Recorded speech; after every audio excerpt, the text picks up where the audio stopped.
What is the most essential part of every outfit? Shirt. Pants and chain. The face. What is happening? Man, I was very excited to do this podcast. That answer just went so many different directions. No, let's not get into that. Well, let's get into it. Okay, hear me out. I said face. I meant to tie that all together with more so. I was going for like the face you have with the outfit, but I really meant like face and posture. So I think even if you have really nice clothes on, and I see this often, some people got the flyest thing on, but they look goofy wearing it. They look so goofy. Yeah. I can Hype see beasts. A lot of hype beasts. A lot of hype beasts, but also just people that think that they're wearing something fashionable, and it looks absolutely silly on them because they don't know how to hold themselves in it. Like you have to become like a part of it. Dang. So no matter what you wear, no matter what the outfit is, I think that how you rock it is the most important part. You know what's funny is Hence, all of our answers models. is so us. Like I feel like those are like the parts that like we care most about. Like for us, you don't really care that much about like specifically the clothes as long as like you're wearing them, I guess. I don't really know what your qualifications for clothes are. But like you would say something that's not the clothing at all. And Shah-Ameer, you always have like these graphic shirts and like Yeah. What was yours? very- The shirt? Yeah, mine Shah-Ameer's was a shirt. shirt. And it's like you always have like I'm surprised you didn't say shoes because you also have like a matching pair of shoes for everything. You think But- so? Because you had I'm specifically thinking back to you had like 12 pairs of the same shoe, shoe, yeah. but like in a different color, and every single time you wore it with a different color, I was like, damn, that's fire. It's only because when I was young, these limited collection shoes came out, and like I really like the shoes, and now I'm just trying to wear them The floral because like I ones, bought right? them. Yeah. Yeah. Because I just bought so many, Fire. I'm like, all right, years later I have to wear these. Like I'm not just gonna collect dust. That's like Damn Daniel with all the Vans that he got after he made that video. What was yours, Amber? Mine was pants and chains because I feel like every outfit starts with pants for me at least. That Chains? chains are like essential pants? for no for, like pants. So let me explain. What in the Pants- hot topic is going on here? No, listen, not chains on pants, chains on neck. I think that every outfit starts with the pant. You know, like when you're like, okay, what should I wear? I go straight to the pants first. I'm like, what kind of pant day is it today? Is it leggings? Is it a printed pant? Is it like, what is this? And then I'm like, okay, now what shirt is going to go with this? And then whatever jacket and shoes and stuff. I don't know then- if guys mainly do this, but I think I do shirt first. Shirt first? Yeah, I do. Because I do. pants can be what usually they're either black or jeans or Yeah. something. They go with everything. We don't have that many options. Like you guys have leggings, you guys have like this, that, I don't know, like a bunch. Flat We pants. just have like what? Joggers and jeans. Right? See, that's how I'm deciding. Because I Yeah. have a shirt to match with whatever pant. But I don't have a pant to match with whatever shirt. You know? Like style-wise, like the way that I think about it. So I'm like, let me start with the pant. And then see what Dang. shirt goes with it. And then match everything else with it. You also have like the weirdest pants in the world. That how are you supposed to match some like clown house pants with a normal t-shirt? You need Well, that's like what the I'm full saying. clown outfit. Like, if I start off with a, like, super bland t-shirt, or, like, say I'm wearing, like, an orange t-shirt, and then I, like, wear, like, navy blue pants, those actually go pretty well together. I don't have a point. Listen, at the end of the outfit, right, I feel a certain amount of power when I put on a gold chain, or, like, a silver chain, like, pulling the outfit together. Like, that just makes me feel complete. I don't know. I think the less you have on, sometimes it feels good to have all that on, but I feel the most powerful without that stuff. I like rings and necklaces because I think they feel really cool. But sometimes if I have nothing, no bracelets, just like a t-shirt and pants, I think that's the most powerful. Okay, Mark Zuckerberg. Just a blank t-shirt. You don't have Yeah. to think about your outfit. Because you are It's completely like reliant. green t-shirt. It is a canvas, so people can create their own imagery of me when I wear it. Nah, plain stuff. Like you are absolutely reliant on yourself. It's like, exactly yeah. what Amber said. Literally. I don't like the way she said that. Because in an outfit you can like hide. You can just sit. You can literally. I've seen this so many times. A person just standing there or sitting, and being like, "Yo," Yeah, and but then do you people are ever like, feel "Oh like my god, look at how cool this person is." when he's in a blank t-shirt, you're saying?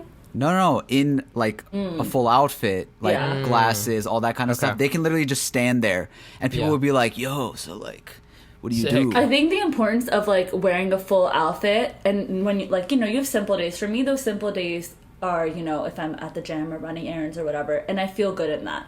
But sometimes when you're like having a I don't moment know, and Amber. you dress Your up, gym outfits are not simple outfits. yeah, they are. They're a t-shirt and leggings. They're relatively to her other outfits. Yeah, they're a t-shirt and leggings. They're as like simple as they could be, for me. And then some days when you like really embody an outfit that really what you're feeling like exudes your energy, it helps you like portray yourself exactly the way you are on the inside to people who don't always know you. You know? Yeah, I'm blank and heartless on the inside. Interesting. Well, guys, thank you for tuning into an episode of Strange Flavors. My name is Shimmer. I'm for us. My name is Amber. And this is the strangest and greatest podcast in the game, brought to you by Alif Theory. You can email us, send us your music at strangeflavorspodcast@gmail.com. If you enjoy this podcast, you can share it to all your friends. And make sure to subscribe, like, Ask your and brother comment. to send in music. Brother. Yeah, We're moving on switched to it up. brothers. Yeah. Yeah. Okay. If your brother... Older brothers only. Older brothers. If your older brother's a rapper and more attractive and does gym stuff, make sure you send in your music so Amber can check that out. Yes. And, And don't forget to put his Instagram in there. yeah. And if you'd like to follow us on all social media at Strange Flavors. And yeah, if you'd like to support this podcast and be part of the Strange Flavors town, such as Bobber's Bagels, Cassie's Cupcakes, Irha's Ices, Freya's Falafels, Uslam's Apples, then there is a link down below where you can help support this podcast. Hang on. I'd like to publicly apologize to Cassie's Cupcakes. Whoa. There was she brought up a concern in the Discord that we were coming for her. I'd like to point out again that we're not coming for you. I said that when it hits the dessert, it hits. But she was saying she would like to possibly be chai or coffee. So I would like Cassie's to chai I would or like to Cassie's add coffee? on. Listen, I would like to add on to the cupcakes that the cupcake shop now offers coffee. Can I So also just Cassie's point out cup- that you had no reason to rank them in order? Nobody asked you to do that. Amber, you have no reason coming for people's brothers, all right? Cassie's Cupcakes No. and coffee. So because you know how sometimes cake shops, they got the coffee in there too. So now, just to She's a bakery. give her something extra, for me being extra, Cassie's Cupcakes and coffee. Bruh, I can't say all that. Yeah, that's a I'm the one lot of saying words. it. All right, Cassie, I The The tried. idea Cassie, of I coffee is tried. in there. If you want to Cassie, say I it, tried. you can. I'll leave a blank. We don't have any coffee. and you just go there. We got no coffee. Someone in the with a Strange C will Flavors come town. in with the coffee. Or a K. See, Cassie's Okay. chai wouldn't work. It just doesn't. I know it would have to be like We need 2 Chachu's syllables. chai. Yeah, and it has to be like a ka. Cassie's ka, Oh yeah. not Yeah. Cassie's sh. Okay, well we'll keep the coffee in the cupcake shop for now. All right, but If you were later supposed on- to phonetically spell chai the way Amber. that it sounds, how would you actually spell it? Amber, Like C? No. I don't we know. don't have a ch sound in the English alphabet. Challenging. So it would be ch. I'm sorry. I would like to take back my statement. I tried to save you. Yeah. You kept going. You just kept going. Sometimes you just have to let other people think about it too, and I'm glad you came on this journey with me. You really didn't. We also have a YouTube channel that goes by the name of Ronoponal. We have a Patreon for it. We have an awesome Discord. And we also have exclusive merch on ronoponal.com, which is really nice. Ooh. Yes, sir. People, I know we're dropping fire TikToks. Okay, people are sharing around our little dolky thing that we did, and they're saying, "I love these guys. Where are these guys at?" Don't worry, we got you. We're working on an album. We got you. Also, people are reaching out and saying, "Yo, can you guys do this at my dolky at my wedding?" We do this. We do Reach this. out. Send us the invite. We'll come to your dolky. Pay We'll come for to our your wedding. tickets. Just kidding. Yeah. And yeah, we've actually performed, and we've actually what's it called? Crashed a few weddings. So if you'd like that, like let us know. But on the real, we're working on an album, so stay tuned. Don't give up on us. Stay there. It's sounding awesome so far. Yup. At our email, which Shah-Ameer said, strangeflavorspodcast@gmail.com, and all of our Strange Flavors social media accounts at Strange Flavors. You guys are always free to send us questions, stories, or reach out for advice if you need. We have Uvidu, our great magical supporter, coming out with a question. He says, question for the podcast: if you could kill off any character from any show, who would it be and why? Ooh. Dang. So Could from have this any been an intro question? that's way too hard to think of that would be for so an intro hard. question. I have something in mind. Who? All right. Andy from The Office. Oh, that's good. I could do without Andy in The Office any day. I hate Andy from. I know some people might not like that. He stole Jack Black's whole thing with the "ready-to-do" and all that, the noises he makes. I don't like him. Could have done without him. Everything else about The Office, amazing. The only good part that Andy has is at the end when he says, like, you know, I wish there was a way to know you're in the good times before you actually leave them. And that's the only reason that I put up with all of his other BS throughout the entire show, especially when he's like hitting himself to please Will Ferrell's manager character. That stuff was just pissing me off, and I hate Andy from The Office. Come at me, hate me, I don't care. Do you feel like there's like certain characters from shows that like you hate, but they're so Amber, is this going to be essential? Lizzie McGuire? Just let us know beforehand. It's not Lizzie McGuire. Okay. Continue. Although I did think about everybody from Lizzie McGuire to see Amber? if I wanted to kill them off, and they're all essential. Where are you going? So, okay, do you ever feel like there's like people that you're like, okay, I really hate this character in this show, like I freaking hate them, but then they're like essential, and they like bring a lot. Who is it? Chuck Bass from Gossip Girl. Like, I don't know if either of you guys watch Gossip Girl. I don't. I've seen It a was- few episodes, but It was like, it's huge for like a lot of us, like mostly everybody I know has watched Gossip Girl, and like he played this like villainous character and was very much like nauseating at times. Wait, girls, if you agree, just drop a the just drop girls a think F he in the taught. chat. F in chat. F, Oh, yeah. Drop a F in the chat if you agree with Amber. They're I just talking want to the see. interns. Um, F in the chat for Niyati and what? Hadia. Oh, F. If they agree. Oh, they agree with you. Don't Oh, stand. F. Niyati and Hadia both said F in the chat. Yeah. So Chuck Bass, I'm so sorry, but I'm a Nate Archibald type girl, and even more than that, I'm a Dan Humphrey type of girl. Who you got, Am- Shah-Ameer? Amber, I agreed with you in the fact that a lot of these characters are essential, but for some reason, the nerdy guy from Victorious came into my head. And I was like, I don't remember anything about him. It was just that only the fact was he was annoying. He was annoying. I feel like a lot of kids shows have characters, multiple characters that we're all just hated. I think that could be the deal with a lot of. But I couldn't think Hannah of anything Montana. I hated the brother. nah, but sometimes he's No, dope. Jackson. Jackson dope used to sometimes. no, and then I found out he was like 30 something, and then it just like threw me off even He was more. dope. I don't know. And then No, I if was thinking anybody from Zach- Hannah Montana was, what's his name, Oliver? No. That's the Oh, next. Those short maybe. like. No, not Rico. No, that Rico was Rico's Oh, amazing. Rico? Rico's a Rico's king. a goat. Rico's a king. Oh, We're not talking Oliver. about- Wait, Oliver's super essential. He's a main character, literally. Oliver was nice. He's such a simp. Yeah, but like in a group of two girls, that type of character is like needed. Yeah. Like you're gonna have to be not as like. What's the word? Nah, we don't associate with Oliver around here. Is that even his name?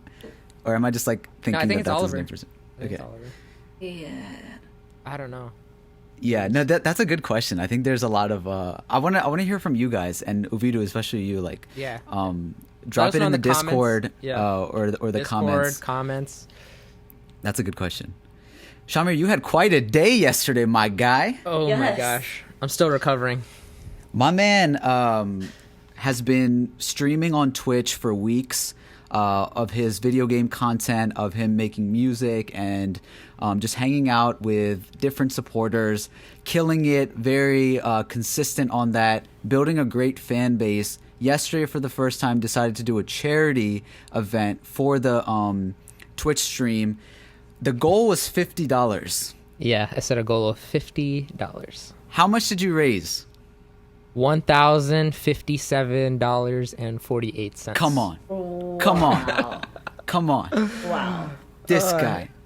Like, that's amazing. That's crazy. You were dropping tears, man. It was a senti stream.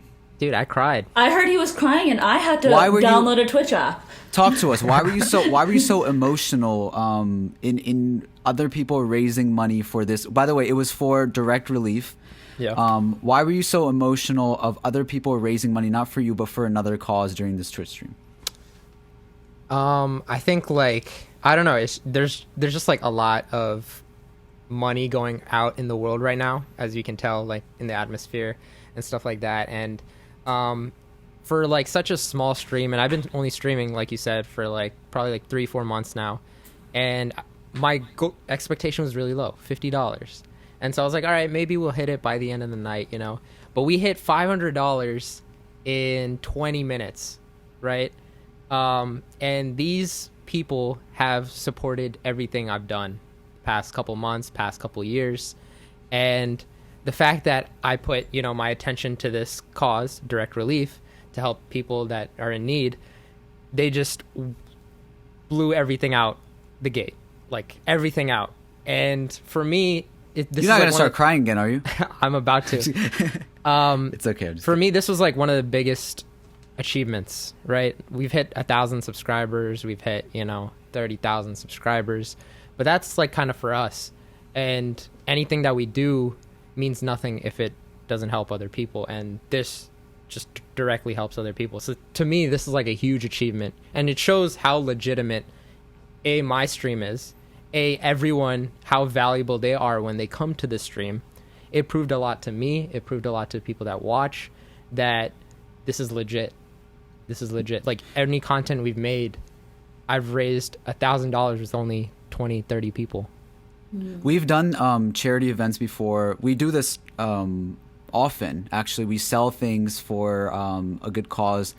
We've never raised this amount of money in this short amount of time like you have. What do you think it is about not just what we've done previously, but like there's a lot of people that raise money in different ways.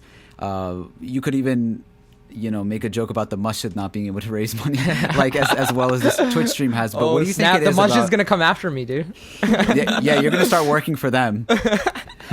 What do you think it is that brings the community closer and make people want to like donate without necessarily? Because I mean, if they wanted to, there's been plenty of places to donate, and maybe they have, but like you've never really seen it in this way in such a quick amount of time. What do you think brings people together and makes people want to be giving in that way?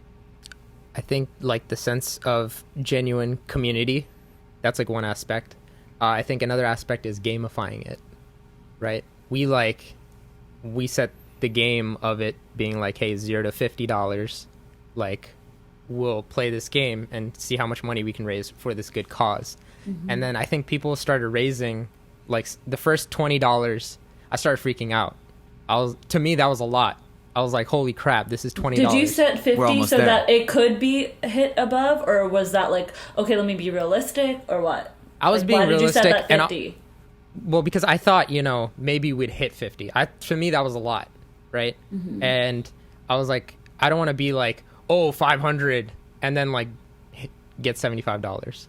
Like, I think it was low-key like a good strategy though, because people are like, oh, this is reachable, but we also want to, and your excitement, your reaction to every single time someone donated, it was like, it was a reward on its own. So people were like, oh, if he got excited off of this, wait till I drop That's what I was trying to 100. get at. It was like my reaction, because I remember people were chatting like, wait, just hold on. And I was like, what can I hold on for? Like I was anticipating like, what am I holding on for? And then someone dropped $100, the first $100. And I was like, holy crap. And this is like the first 10 minutes. I'm like, the action of what I'm going to do in the stream hasn't even started. So I just started freaking out. And every time I'm just like, my heart's pumping, and I'm freaking out, yelling like, "No way! What the heck? Like, are you kidding me?" Yeah. And yeah, just I don't know. Like, I'm still can't wrap my mind around it. I actually woke up. I only slept for like 4 hours because I was just still so excited that this happened. So I'm like really tired right now. But Yeah. You know what? I will say that throughout this journey, whenever we do things, and we have this community engagement, I'm not the best, and maybe, well, actually, I'm probably the worst out of all of us, but at showing that sort of love and appreciation and you know, sparking that sort of engagement. Shah-Ameer is one of those people that is very good at making people feel special. And I think when you were saying what you were saying in your little emotional speech, I think people were enjoying it because they feel that it's true. And also, as somebody who knows you and works with you, and anybody who's a creator will feel what you were saying, because you were basically, it's not that, okay, we raised this amount of money. It's the journey along with it that, like, you just felt like, wow, what I'm doing has meaning and it has real impact. And it's not that, you know, people just randomly donated. You got people to do that, and you were some sort of energy that became goodness for people and a positive community that people felt like, oh, everybody's doing this together and we're all part of this Shimmer Twitch stream. But it's not, you said you're the face of it, but truly it's, you're shouting out the same names. And when new people come along, you know, you invite them and you're playing with other people, and it's a sense of community and thankfulness. And just gratitude overall that came pouring out. And I think anybody who has been in that position will understand exactly where you're coming from, and or if they don't, then at least appreciate and understand where you're coming from in that way. So that was really nice to see.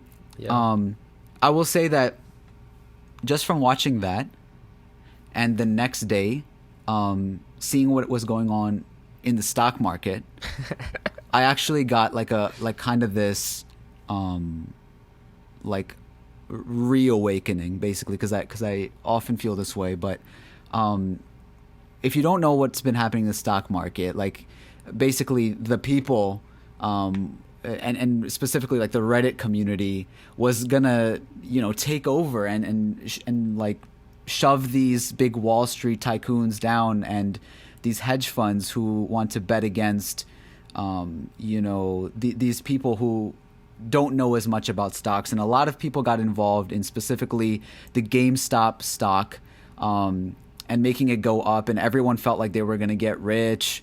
And then like a bunch of stuff happened where these funds were able to like create some barriers in shutting down aspects where people weren't allowed to buy anymore and they were forced to sell, and apps like Robinhood were like not allowing people to access things. But what I was going to say about that is that from watching your stream and me, you know, just trying, I'm not a stock person, but I was like, oh, this looks like a good opportunity. Let me go in on it. And the sort of not having control over what happens in that aspect, even if the stock is going up and people can still shut it down. Seeing your stream, I was just had this sort of thought that I gotta just keep betting on me. I gotta keep betting on us. I gotta keep betting on our communities. This goes for the overall political atmosphere too that we spoke about recently, where I'm not gonna bet on politicians to save me or to speak up for my community. I'm not gonna wait for all these things to just happen on their own. So you, Shah-Ameer, inspired me yesterday too to continue thinking in that way and thinking in the way that what we're creating is real, and people that believe in us can continue to hold us to a high standard and expect us to deliver. And it's gonna be a voice for the people. We're gonna be that like Reddit community. We don't want to be the people that say, oh yeah, just give me the money and then let me do what I want to do with it. it's about involving everyone and hearing out everybody and going forth in this effort. But at the end of the day, like, I just feel like, you know, invest in yourself, invest, you know, in your own stock. And not, I know this was for bet on charity, yourself. but like sometimes we think that we're only worth $50 and it ends up being way, way, way, way, way more. And you have no idea about it. So always believe in yourself. Yeah. Any final thoughts? I know I just threw the stock market thing in there just casually. You just full circled it. Yeah. But it's I do want truly to like mention that Twitch is interesting. I logged on for the first time yesterday. And Amber was having a blast. We were I all was having a having a great blast time. with Amber yo. in there. Also, I gotta say shout out to Sadia. Sadia got a lot of people to join She got the me to stream, join. and she got people to donate. yeah, she gets I felt people so to buy. bad. I felt so bad. I was like, Sadia, you don't have to get these people in here. And then She But was like, Sadia, Amber, you know, get on the live. I was like, okay, like, no, I got a text message in our girls group chat, and it's like, he's crying. And I was like, and I'm in the middle of something, and I'm looking at my watch like, Shah-Ameer, he's crying. So I drop everything, and I go full-fledged into this, like, what are they talking about? Why is Shah-Ameer drama. crying? Is he My okay? No, like, I'm concerned, like, if I'm hearing Shah-Ameer's crying, like, on stream, I'm not assuming, like, oh, he's crying out of happiness. My automatic thing is he okay? Then I read this, and I was like, oh, snap! Like, it's going, and so then, for the first time, I logged on a little Twitchy thingy, I made a little county thingy, and I wrote in the little chat box. That's what I mean, though, because, you know, Sadia is somebody who's been here from the beginning. You know, she's working with us, and she often tells people, like, hey, did you buy the merch? Did you buy the... Because, like, she just, she likes being a part of what we're doing. She believes in it. And before she was even, like, doing anything, she was that way. And she believes in these things. And there's a lot of people that believe in it in that way. And it's really nice to have that. So I'm not just trying to say this for us, but if you're listening, like, bet on yourself, because you are in control in that way. And there's going to be things that happen along the way, but you figure it out. You don't have to rely on anyone else. If you believe in something, like, absolutely just invest in that. And don't great things will happen. overthink. Don't overthink. I think you should just do, because this, I thought about starting a charity stream, but like, I didn't think anything of the technical aspects or anything. I literally thought of the day of. I'm like, hey, I'm going to have a charity stream today, and I'm going to choose today. And I was like, hey, maybe I'll try this once a month. I don't know. I just went in, and all that came out. So you never know. I think you should just always go forth in, believe in yourself, as long as it's for good. Just keep going. Word up. With that inspiration, we want to give you a little taste of a heavy load of inspiration. This episode goes on for a while, but I promise every minute is worth listening to. You will get so much from it, and we're so thankful for this guest. So, the stranger today is an extremely talented and inspiring stylist and activist. She's worked for brands like Gucci, Chanel, and Vogue, and many more. She's gone on to create the successful WESTxEAST brand, focusing on emerging South Asian American artists. In her political career, she's accomplished flipping the New York State legislature, being a founding member of Malayalis for Black Lives Matter, and a whole lot more. So please welcome our lovely guest, Liya Thachil. Is there an airplane mode for mother-in-law? Oh, I told her. She knows. She forgot that I have this, so they're not gonna come down. Sometimes Desi moms, even my mom still now, she knows that I do a podcast, and she'll stand in the corner and she'll be like with fruit, and I'm just like, what should I do? You know? She wants to provide energy. No, it was the cutest when your dad came in one time and just kind of like chilled in the camera view. He did? We were recording in your basement. Your dad just came down. He was like very proud, just looking, and you're like, he's in the back of the podcast. Like my son. That's cute. So funny. Yeah, they're just, not too nosy like that. I don't like all my family members have came in at some point during this podcast, or some of them multiple times. So I have to find an airplane mode for that. Maybe just like remember in Full House? Did anybody watch Full House? Mm-hmm. I mean, I think I've seen an episode here or there. God. I probably won't get the reference. Okay. Wait, okay, what do you for mean? An episode here and there? That's like, wait, you haven't watched it? No. I'm not a Full House person. It Ooh, just I feel like I Same. watched every episode too many times. Okay, well, for people that fair. watched it, please somebody tell me that they've watched Full House. It was like our like our family show. Anyways, Uncle Jesse, he had like a light on his. He was in the basement, like recording his music and stuff, and so he had a light that he would turn on that like he's recording or he's jamming out. Like, don't come to the basement. So maybe that's what I need. Anyways, hi Leah, how are you? Hi guys, I'm good. Thank you for being here after 20 minutes from coming home from work or whatever. Yeah. Looking all course. stylish. Like you're killing Always. it. I had to come correct, though my face doesn't look that great today, but it's fine. We moisturize, so that's good. We Coming correct we- already, like you're so like proper, but like throw in these like really cute like slang things, and I'm just living for it already. that's what I was gonna say. Okay, so if anybody watched Brown Coat season 3, like Leah, every time she basically opened her mouth, the three of us while we were recording were just laughing. We learned like new vocab. Her vocabulary is intense. Give me another word for intense. I attempt to be polysyllabic in all moments of my life. What is this polysyllable? I can't even pronounce that. I need to But open let my me tell you SAT book. something. To me, it's like getting a return on my Hold on. investment. Wait. Like Poly, so multiple. polysyllabic Syllabic. is Syllabic. multiple syllables, so longer words for Jeez. just describing regular things. I wouldn't have even said multiple syllables. I would have just said big words. Yeah, that's a synonym phrase as well. Thank you.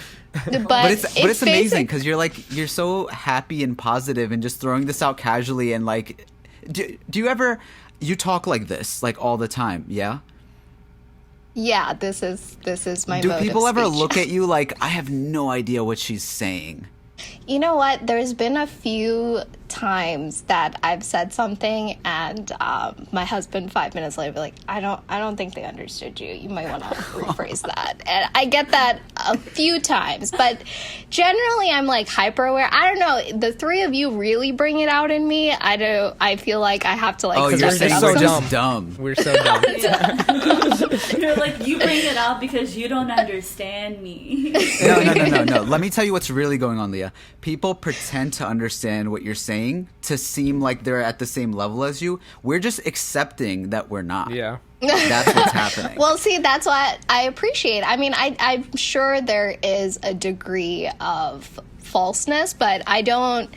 Look at her searching for the word while she's speaking. I Like, just how don't can know. how can I, I just say don't- this smarter? No one's real. I've had a few situations where I've gotten some like confused looks, but for the most part, I feel like they either least fake it context or they clues. understand. Context clues exist. Yeah, context.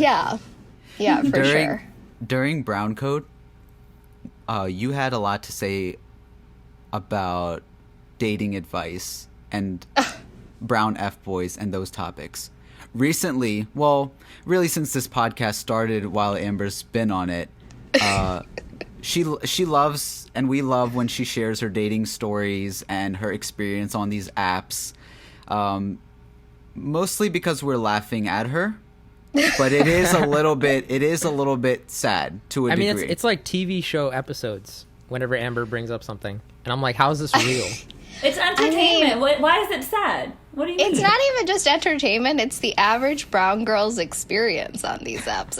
No. Leah, Amber's experience is definitely not the average brown. Why is it brown not? girl's. Why is it not? I You're not don't even feel friends like- with I that don't many feel brown girls like- to even explain that stuff to you like that. Well, do you think it is, Amber?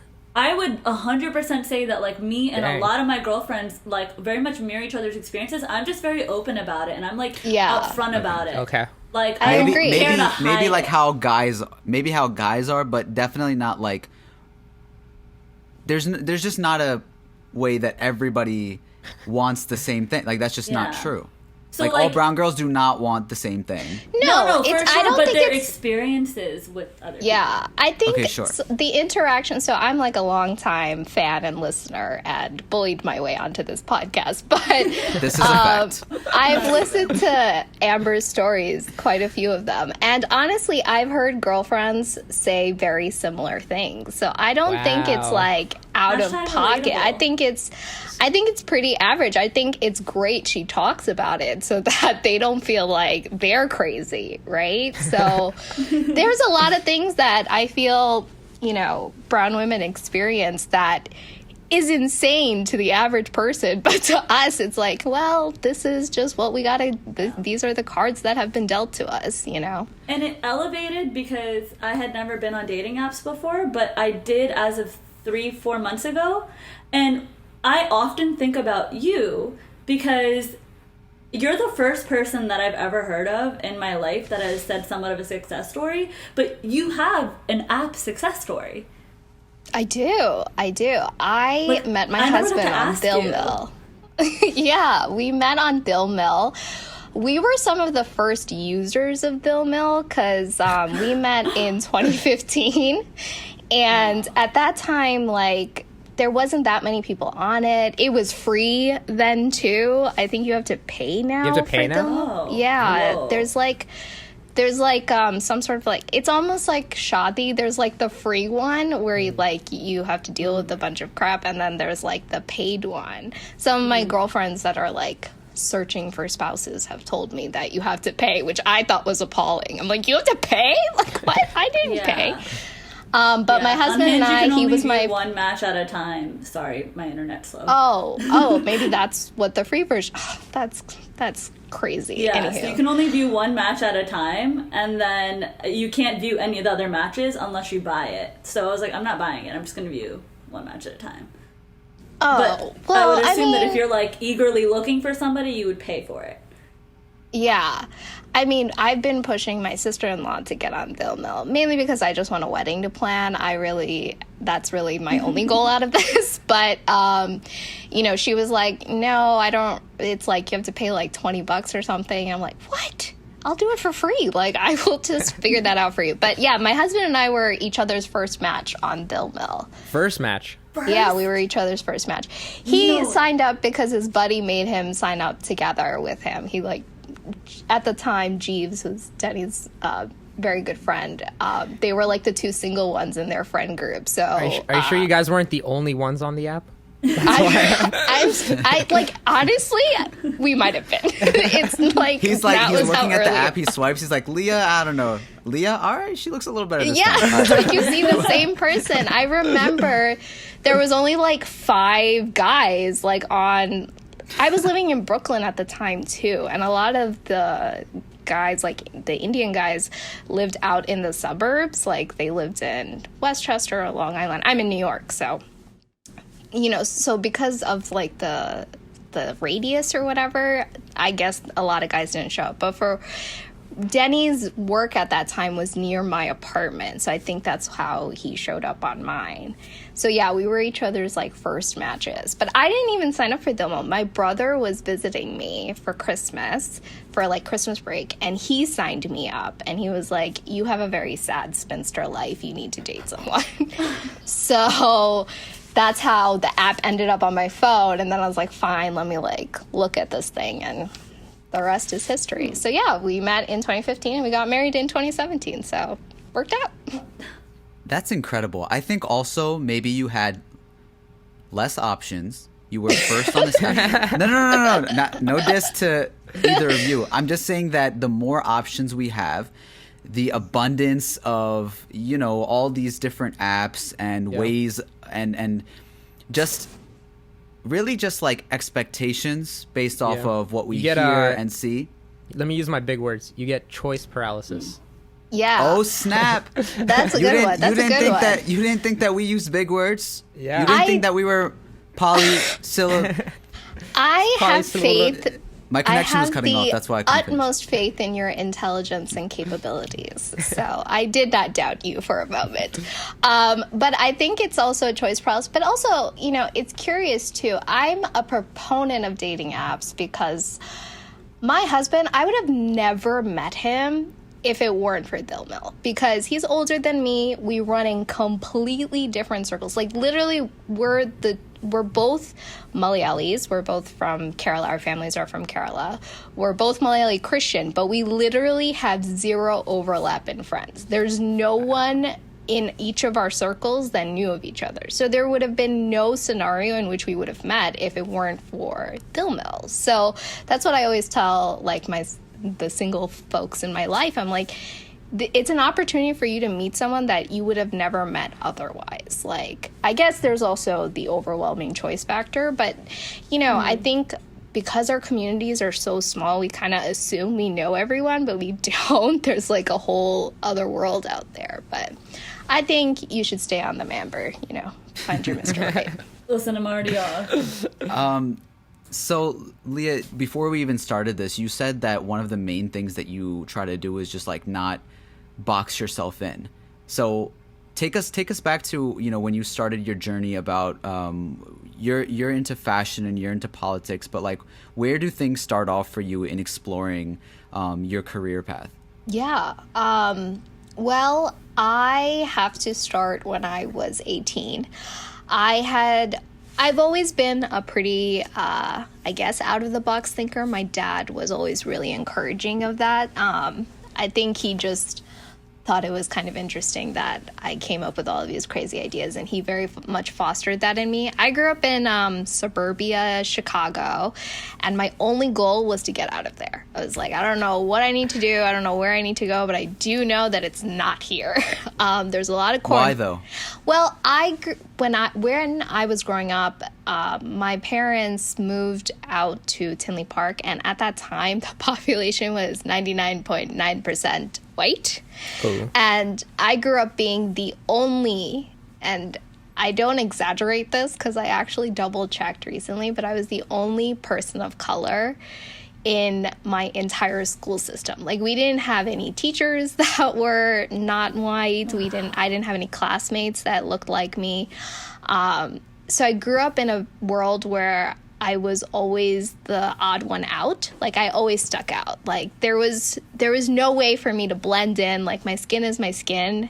And but did you want to be around people that looked like you? I did. I really wanted, because I didn't know that when I was little. Like, I didn't know that there was gonna, I don't know, like, I was okay with a bunch of like wait, even like school. transitioning from Pakistan to America, you didn't like yeah, you feel were that? cool. I mean, that was just I was too little. That was just Yeah. a culture shock overall. But I'm saying like middle school, high school, Whoa. I didn't know like, oh yeah, like brown people. I just didn't know what it would be. Liya, like, are you an only child? So I never wondered. No, I have a younger brother, and he is 7 years younger than me. So you didn't have even like siblings in the same school No. system at you at the same time. No. It was very much alone.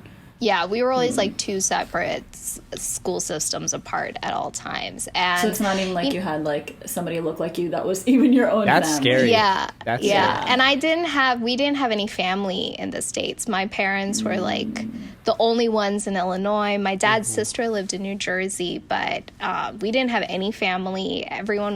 Most of my family is still in India. No one really came over. It was just us. So yeah, I grew up like craving, I just wanted someone that looked like me. Like, that's really it. And What were people like towards you in school? Did you face any sort of discrimination in any way, Oh, or just feel yes. singled out? yeah, I was definitely singled out. I think, you know what, when I think back at it now, it was inadvertent racism. And I say inadvertent is because my classmates, the parents of my classmates, my teachers, they were not equipped to understand me. Like, they didn't have the tools to understand, you know, having a student of color. They just didn't. Like, you know, they were just like, you know, they would explain certain experiences and have these references that just wasn't my life, you know. It was just very different, and they didn't have the tools to understand me, and I didn't have the tools to understand them. And then, of course, throw my parents into the mix, and it was just,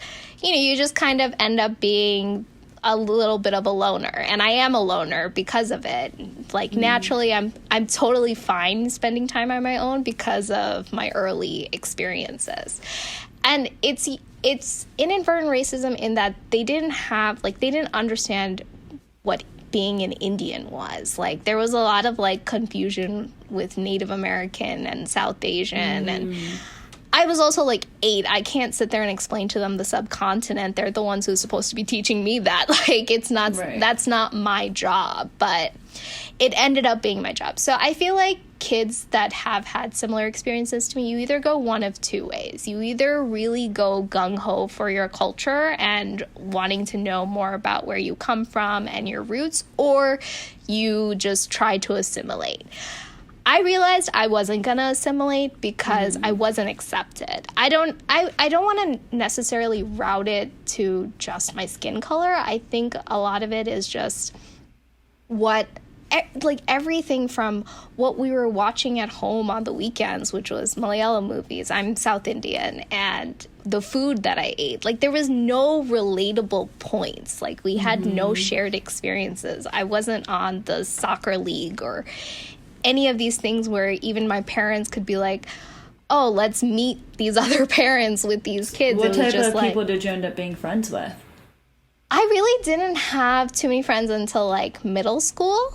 And that's because there was like 2 other Pakistani girls from the other school district that came to our middle school. So I was like globbed onto them. I was like, all right, these people look like they were like from my area. Most of my friends, so my parents, I grew up Indian Catholic, so every weekend, every Sunday, we went for church service at the Indian Catholic Church, and those were my earliest friends. And I was also a dancer. I did Bharatanatyam, which was a form of classical dance from the South. Oh, you had strong legs. Yeah. How did you do that there? We drove. So most of the Indians in Illinois, they live in the north suburbs of Chicago. My parents ended up in the south suburbs. So it was just like a geographical error at that point. We ended up where there were no brown people, but most of my friends growing up lived up north, and that was like an hour away from us. So that's where the Indian stores were. That's where like everything that was brown that was popping in Chicago was over there, and we were out here in the cornfields, which I still haven't fully unpacked the reasoning behind that. But we just drove. So our weekends were like spent in the car, like driving to dance class or driving to church. And my parents were very active in the community. So like my formative years in terms of like friendships, none of my friends went to school with me. They're the ones I saw on the weekends, and we had like sleepovers and stuff. It wasn't like a big school was like, I just kind of changed school into like, that's me time. And then weekends was like social time. I relate to that a lot. Like, you end up having like I think it's almost to a benefit for you, because the people who end up staying kind of friends with the people that they had in school never really get to branch out and see beyond it, whereas you were pushed into a completely different area, are able to absorb that culture and that one and kind of take the best personalities and best things that you can from both worlds. Yeah, I think that's why, I'm grateful for it now, because it's made me be very easy in any environment I'm put into. I'm comfortable anywhere. I've accepted the fact that I'm always going to stick out. Like, it's just, it is what it is. And I also now, the irony of it all is I now live in the whitest part of Long Island too. So this is where we've put down roots. But you know what? I'm embracing it. And it helps because we have a lot of very, very nice woke white people that try desperately to make us their friends because they need like people of color in their circles. Oh my god, you have to try my tikka masala recipe. I swear. No, Barbara, I will not. Thank you. Have a good day. I call it ignorance, not arrogance. Yes. Because they just I'm not like, some people get the wrong idea, and I think the opposite environment and upbringing can have a negative effect too, where you just are never, how you're saying, you're so comfortable in any environment. Some people get very uncomfortable, and I don't know if, I'm not going to put words in your mouth, but you don't hate the people that you grew up with. That was just the circumstance. And you're saying yourself that, they just didn't know how to really relate to you. You didn't know how to relate to them. Yeah, and that's why I call it inadvertent racism, because I don't think it was never malicious. It was just out of lack of knowledge, right? And the kid is not the one has the responsibility to educate the adults in the room. That's just not something that's my job, you know? And that's just something that I know as an adult. I mean, that takes time for you to get over and understand and fully empathize with how you grew up and the experiences you had, right? For sure. Yeah, we kind of have to be like these ambassadors for our entire country or religion. And I'm just thinking, when you mentioned that, I'm thinking back to when I was a kid.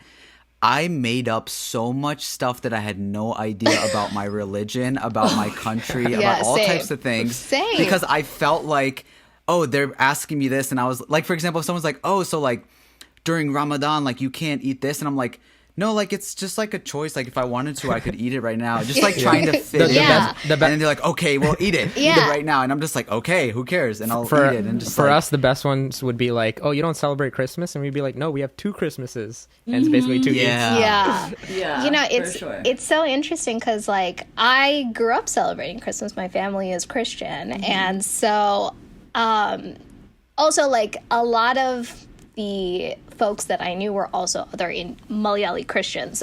There wasn't a huge Muslim population and there wasn't a huge Hindu population. So just exposure That's rare, though, to have a group of Indian Christians like in so close. Yeah, I mean, we're a minority, but we're a minority back home, but in the States, like numbers wise, we're actually a majority. Because, you know, immigration and the 70s and all that jazz. One of my homegirls lived in Maryland, and she was our only friend in our whole group that was Indian Christian, and there's like very like few people that we knew just generally in the brown community, but she moved to Texas, and there's like a huge community there apparently. Yeah, and there's a huge community hundreds there. and hundreds and hundreds of people that she was just relating to all of a sudden. It was really cool to watch that for her. It's interesting because now I don't have as big of a circle.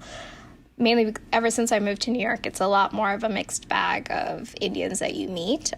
Most of the people that run in my circles are Muslim and are usually Pakistani or Bengali or Bangladeshi. So it's sort of a mixed bag. But yeah, growing up like that was the bulk of my experience. But yeah, I mean, I think that's why I wanted to get out. And so at 18, I got into a program at NYU, and it allowed me to spend my freshman year abroad. NYU had a campus in Florence, Italy, and I was like, sign me up. That's where I'm going. And graduation happened. I was out of there. And that's kind of where my story changed. Up until that point, I really wanted to be a diplomat. I wanted to travel, mainly because I wanted to travel and I love languages. And I watch World News Tonight with Peter Jennings every day of my life. And that was like my goal. I wanted to sign up for the Foreign Service. Then That's a lot to know at that age, though. Like, I guess maybe that alone time gave you space to maybe watch TV, read books. Like, what was it that you just know that you want to go and at least head towards some direction? Most of us, I think, we're just trying to figure out in our college years what we want to do. I mean, when you're a loner as a kid, you have to find solace somewhere. And for me, it was books. I was a reader. I still am a reader, but I've had to switch over to audiobooks because of time. But I was a reader, and all of the books that... You know, you guys were talking about my vocabulary earlier, and I always say it's because I read Shakespeare too young. Like, it's just Why? I can see that. I can see that. How does a young person want to read? What made you want to read that? It's just, have you, like, when you're like, I remember the first time I picked up Shakespeare. It wasn't Romeo and Juliet. It was actually it was Julius Caesar. And I couldn't make sense of what was being said. But so I started reading it out loud, and, you know, Shakespeare writes in iambic pentameter, and just the sound of it, like, as you said it, I just really loved that. I fell in love with that. I don't know. It's really strange. I've never heard somebody say that out loud, but, like, I thought that. That's crazy. Yeah. I used to enjoy and I would have to also say it out loud to understand it. I couldn't. That's the thing about Shakespeare and like a lot of like Irish poets. Like I just read too many of the Romantics way too young. It's forever left its mark on my vernacular. But you know, that's really where I learned how to dream and where my imagination started. You know, it started with books. I wasn't like, this makes me sound so pretentious, but I actually didn't really watch television until I went to college, and I had roommates who were like, you didn't see Friends? Like, we need to binge watch this. And, you know, they introduced me to that world, but it wasn't like something that... You're not missing out on anything if you didn't watch Friends. Yeah, well... Good on you. I was missing out on the West Wing, though. I will tell you that. Like, I discovered West Wing in college, and I wish I watched it as I was growing up. So you had, like, no interest watching TV or anything, like, growing up? No, I just wasn't... Like, my parents... I come from a family of film lovers. They would like to be referred to as film lovers. They're such snobs. But we grew up watching a lot of Malayalam cinema, which my dad would like to have the entire world know is the root of all Bollywood films. It's like, it's very, like, we come from a culture that loves, like, literature and loves film and plays and you know, live performances. Is just something as a people we really gravitate towards and really encourage in our kids and stuff, like being able to write, being able to speak and things like that. So we watched a lot of Malayalam cinema, and Malayalam cinema is all about dialogue. It's like all about speaking. It's not like, there's like a few like musical numbers, but it's just... Are you guys laughing? I'm sorry.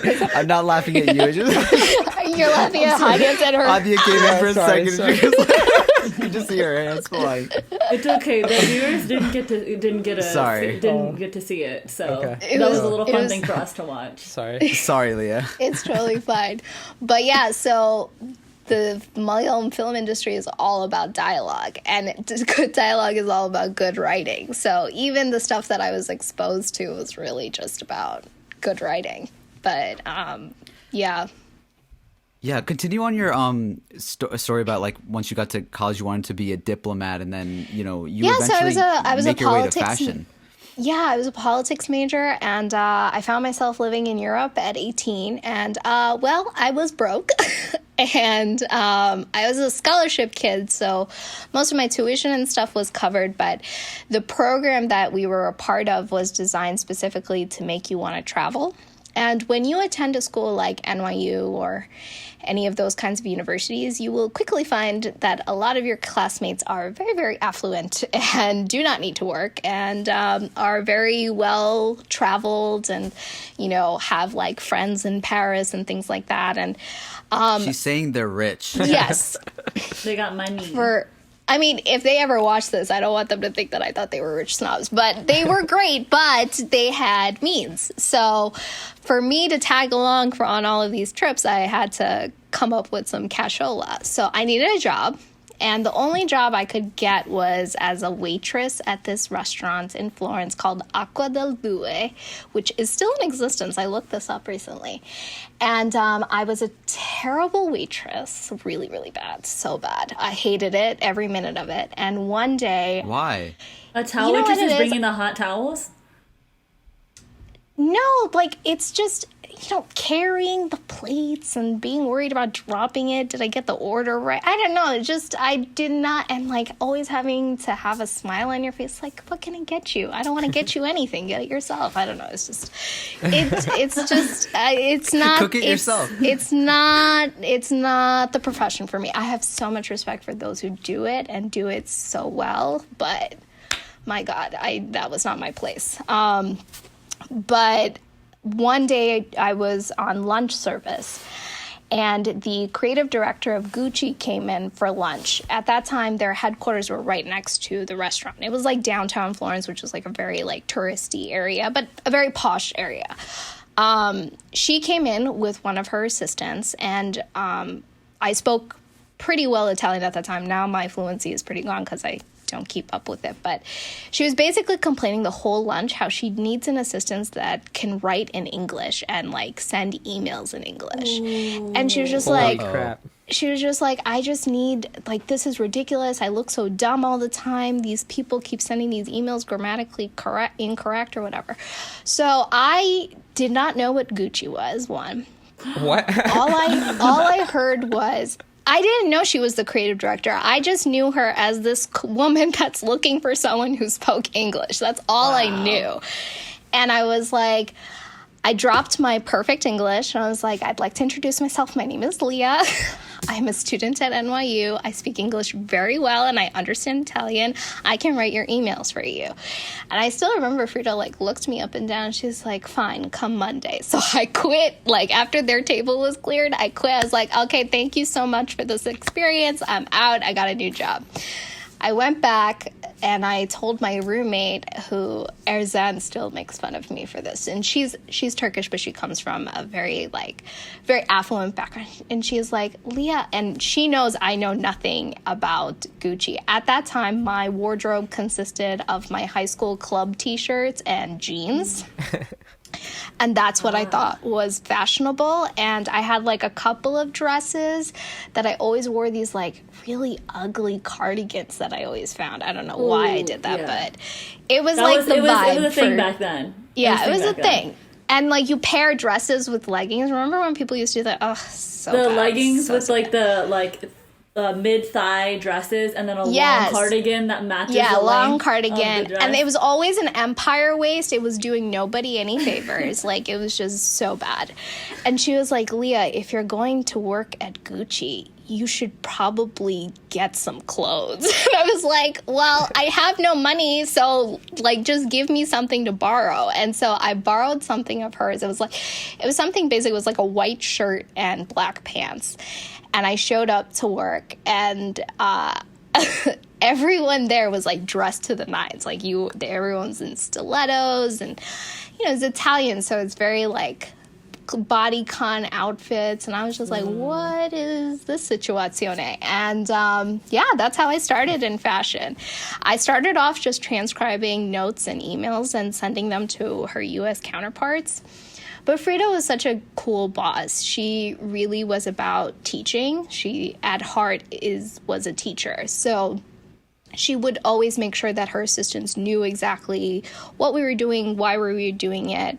And, gradually, I learned everything from her. Like, we used to visit all of the mills together, fabric stores together, and she just taught me everything about fabrics and cuts and fits and sitting in on fittings, and it was like a crash course.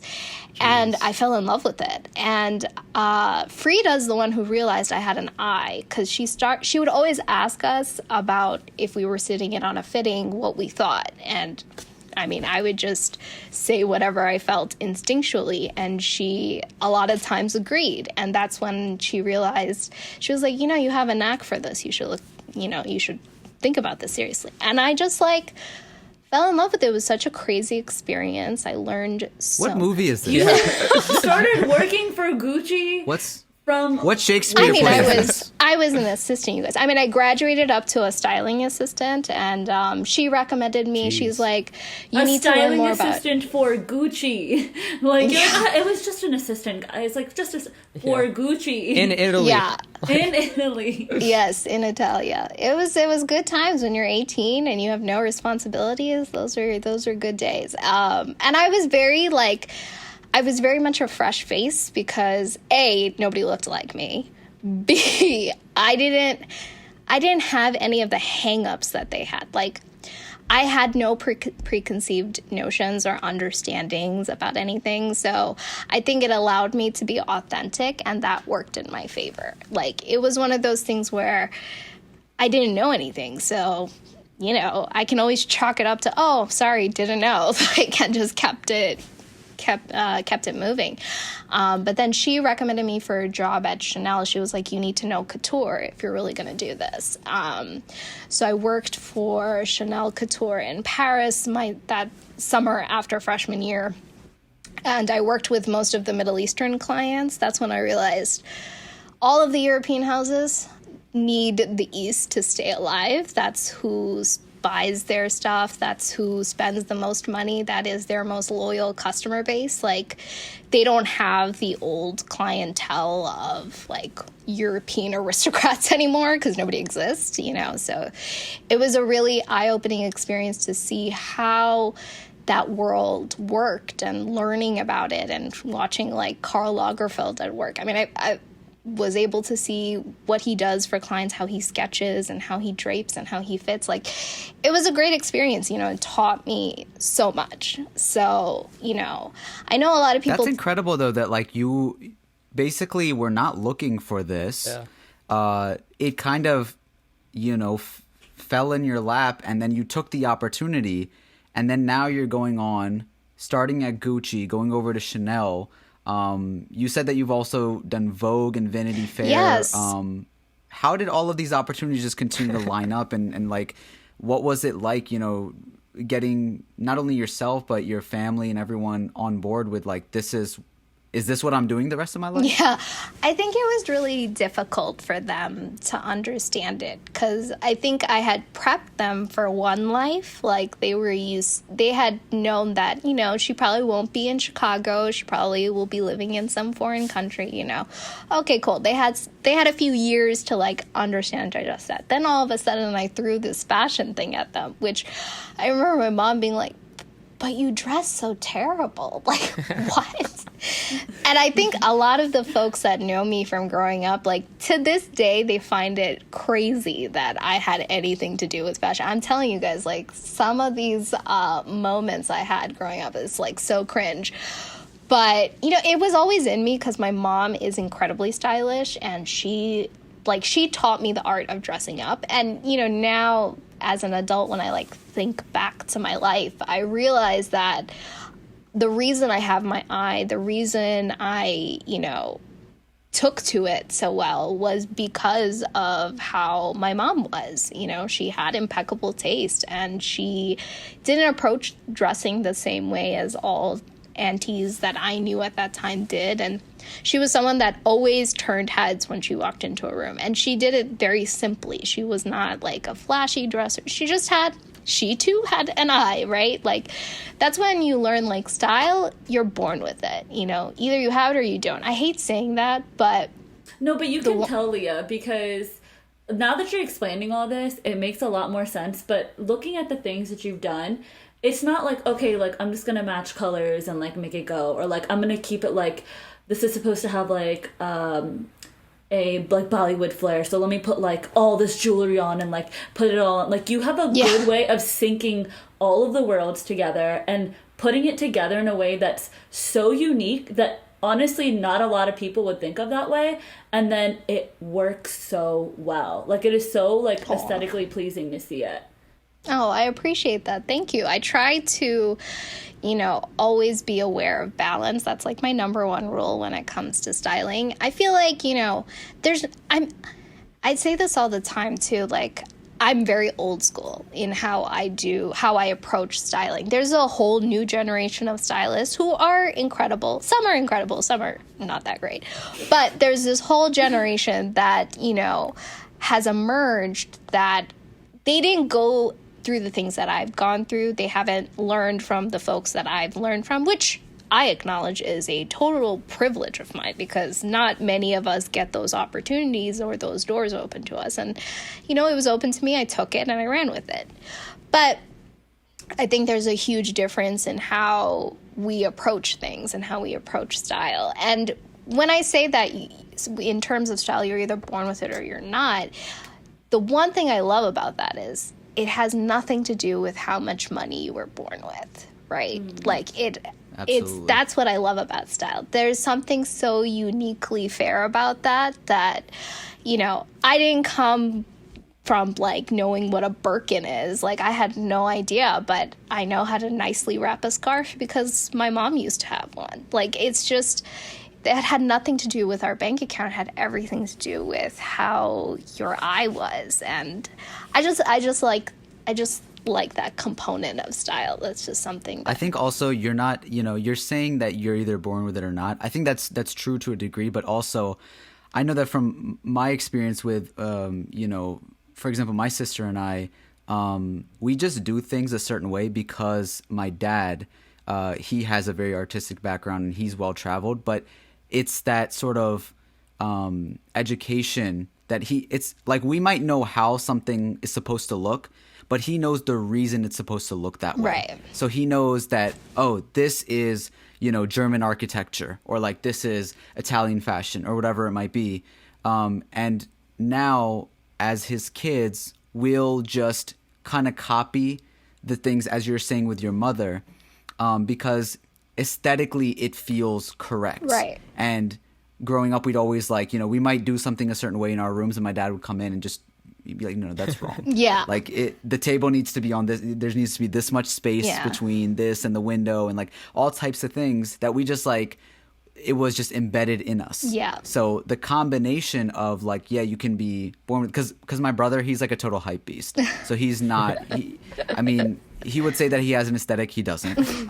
But I would in the same disagree. household, my sister and I, we think differently because we take what my dad says from his educational background, but then also growing up with that sort of eye, and applying it to the things that we're used to and we grow up experiencing. Yeah.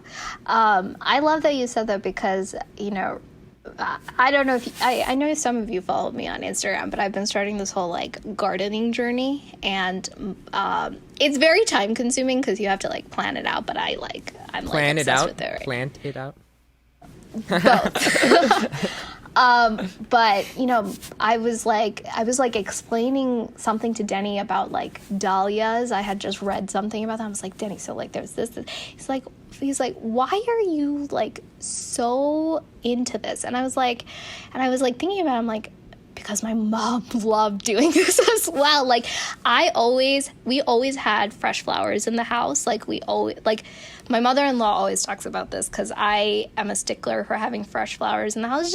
It's just a very small, simple thing. It's not something that we buy. It's just My mom always says go that. out into the backyard and collect whatever I see and bring it back in. But just that simple thing really just brightens up a room, right? And that's not something that I just woke up wanting to do one day. It's just something I saw constantly as a kid and understood oh, this does improve your mood. It does elevate. Same thing of when someone comes over, or even if it's just a birthday or something, and it's just us in the house, I still insist on setting a table because that's what my mom did, because her reasoning was, it's something that's special for you. Why do you have to wait for a guest or the Pope to come over for us to use the good china? The good china, I paid for it. We're using it, Yeah. So it's the same philosophy of just doing those simple things just for the sake of beauty. I think that's kind of something that I've taken from my mom. And there's, she loved flowers, but her knowledge of flowers was limited, and there was no Google back then. But now I'm able to take it to the next level because I have Google and I have all of these resources at my disposal, and I can learn about people. I always say I like to dissect Pinterest. You see all these things on Pinterest, but then it's where is this from? And then I'll spend hours trying to figure this out, and that's how I figured out all of the flowers I plant. This is a tangent. We can cut this part out, but I say this all to say, no, Pinterest algorithm is underrated. I will say oh that. my God, once you get they are brilliant. Pinterest had that TikTok algorithm before TikTok's great algorithm. Yeah, and it's amazing. Once you have a certain aesthetic that you like, Pinterest is doing your homework. It is. I have discovered more paintings and vintage Indian photographs in the last 6 months because of Pinterest, because it's somehow figured it out. And every time I open the app, I'm like, oh my God, where is this picture from? It's just, half of these pictures I found on Pinterest. I just love them. Minus this one, that one's mine, but the rest is I just love it. I printed it out. It's amazing what they do.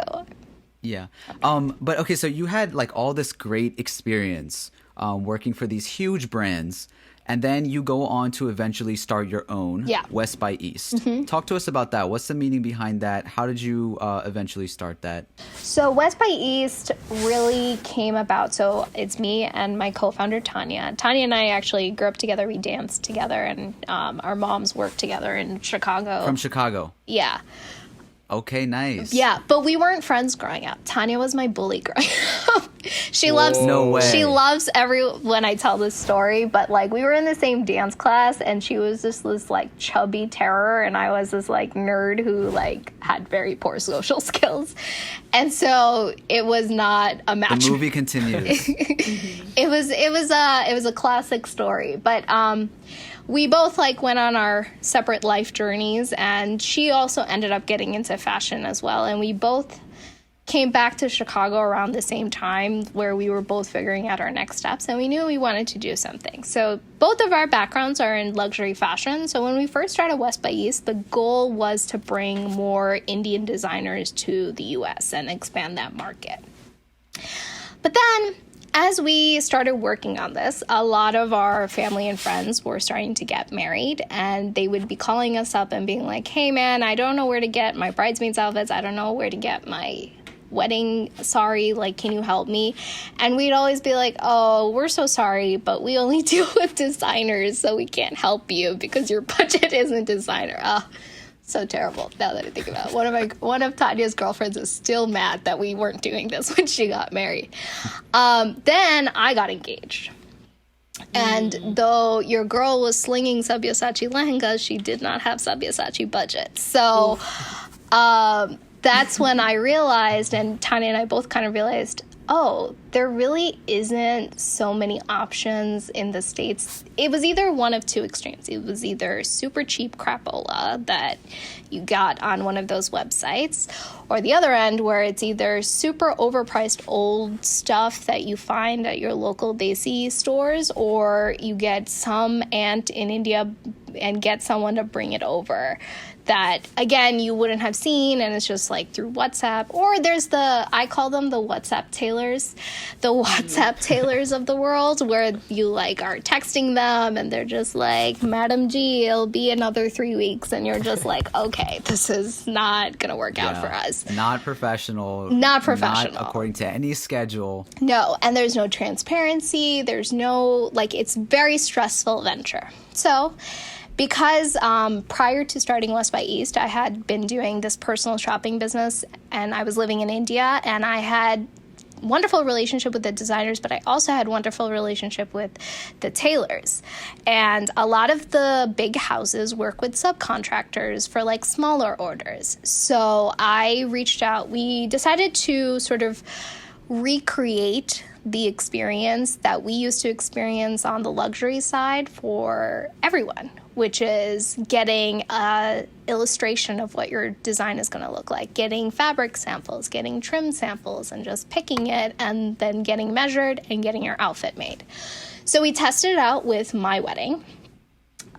We made all of the bridesmaids and groomsmen's outfits. The groomsmen's wore all black Nehru suits, and the bridesmaids wore black brocade lehengas. I didn't have color in my wedding. I just didn't want it. And it was like 1920s Great Gatsby themed. So that was the vibe. I'm gonna have to see pictures of that after. I'll share some pictures, but that was the vibe. Which my mom gave me like the silent treatment for the week of my wedding because she was like, "You picked black for your bridesmaids." That is wild. That's an intense choice, but very it was an intense respectful because that's like very unique. Yeah, but you know what? In American weddings, like, black is so classic. It's only in our weddings that we see it as... there's a bad connotation, I guess. But also, like, who looks bad in black? Exactly. No one. No one looks bad in black. And it was also Denny's, like, favorite color. And, you know, we did the wedding in Chicago, and he let me sort of do everything, so I gave him the black. And I'm like, this is our giant compromise. But yeah, so we started it with my wedding. We tested out all the kinks, and then we took it from there. So basically, we provide custom clothing for all of your cultural needs. We don't like to just box it in for South Asians because we would love to do it for all other cultures, but it's basically for folks like us who come from two cultures and want to represent both during their milestone events, but don't really have the means to do so. And we provide a fully digital process. You get to also kind of experience what it's like if you were to get a wardrobe from like a couture house, you know, it's a very similar process. You get digital illustrations, you get fabric swatches, and you get to pick it from the comfort of your house, and things are then straight delivered to you. You know, it was all about like removing the stress of it and bringing back the fun of it, you know, because I'm sure you've seen like a lot of these South Asian brands and just like a lot of entrepreneurs in general pop up on social media with their own brands.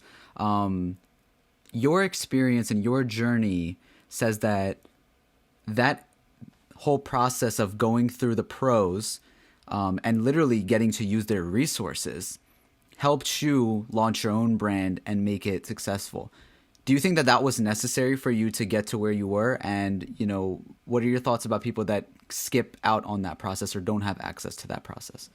Well, I think it was necessary for me in order to do the work that we do at West by East. You know, West by East is fully built on our clients trusting our knowledge, right? It has nothing to do with clients. I mean, clients trust our taste, but for the most part, whatever we create, it's what you designed, right? It's not what me and Tanya designed. It's you've come to us, you're like, hey, I want to do this in this color, and we help you figure it out. You know, we'll tell you if this color might be a little too crazy. We'll tell you if this fabric is, maybe let's switch it to this. But for the most part, West by East relies on our knowledge. And if we didn't have all of these experiences, if we didn't learn from these outlets, then West by East is kind of useless because we wouldn't really be doing anything meaningful. We would probably be leading you astray, right? Like if you don't know anything about, if you don't know the difference between an A-line and a circle skirt, then you shouldn't be in this business. That's just how I view it. Because but okay, so that's education though. Are your credentials as important? Like is the customer aware of the credentials as well? I think for the most part our customers are, and I do think credentials are important. I do tend to, there are a lot of brands that pop up, and I do tend to look at the credentials, but I feel as though, and this is going to be a little bit of a controversial statement, but I feel like every day I see like someone who just woke up one day and decided that they're stylish enough to have a label. And I have a huge problem with that philosophically and ethically because I've seen what it takes to be a great designer. Like, and I have a lot of close friends who are incredible designers who I have the utmost respect for because they know their craft. They studied it, they bled for it, like it is what they were put on this earth to do. And because of my level of respect for and I'll call it an art form because I do see it as an art form of fashion designing, I personally find it highly disrespectful. I mean, I'm sure these are all lovely folks and they probably have, well, some of them don't have style, but it is what it is. Is it style subjective? She's coming for next. No, I don't think style is subjective. I think personal preference is subjective. But good style is good style. There's no... That's universal? I think there is standards. So I feel like... That's Gucci talking. It is. But, I mean, I don't think it's about... Like, what if there's somebody, for example, right? And they just are like a regular person. They have a feel for fashion. They don't have a lot of experience in it. What are you suggesting that they do if they really did have like a feel for fashion? If they truly loved fashion and this is something that they want to do and they feel compelled, the first thing I would have them do is learn how to dress other body types. And I'm not talking about designing something for body types. I'm saying take your girlfriend that's a different size and different body shape than you and take her shopping and see if she likes the outfit you picked. Because to me, that's the true test of whether or not you have the chops. Anybody with a good sense of style and a good sense of dressing themselves can decide that, oh, let me create a collection purely based on what I know that looks good on me. That anyone could do. You can do it tomorrow, Amber. it would be fine. But the true test of it is can someone else wear it and look good? That to me is like the number one thing that's missing out there, just that technical knowledge of what works for body types. Like, most of my that requires girlfriends, like a certain level of studying, essentially, like maybe under somebody else. yeah, I just think it just requires a certain level of technical knowledge. Like, you need to understand what cuts are going to work for certain body types, what fabrics are going to work for certain body types. Like, you just have to have that knowledge. And you also need to have some knowledge of construction. Like, I can't sketch.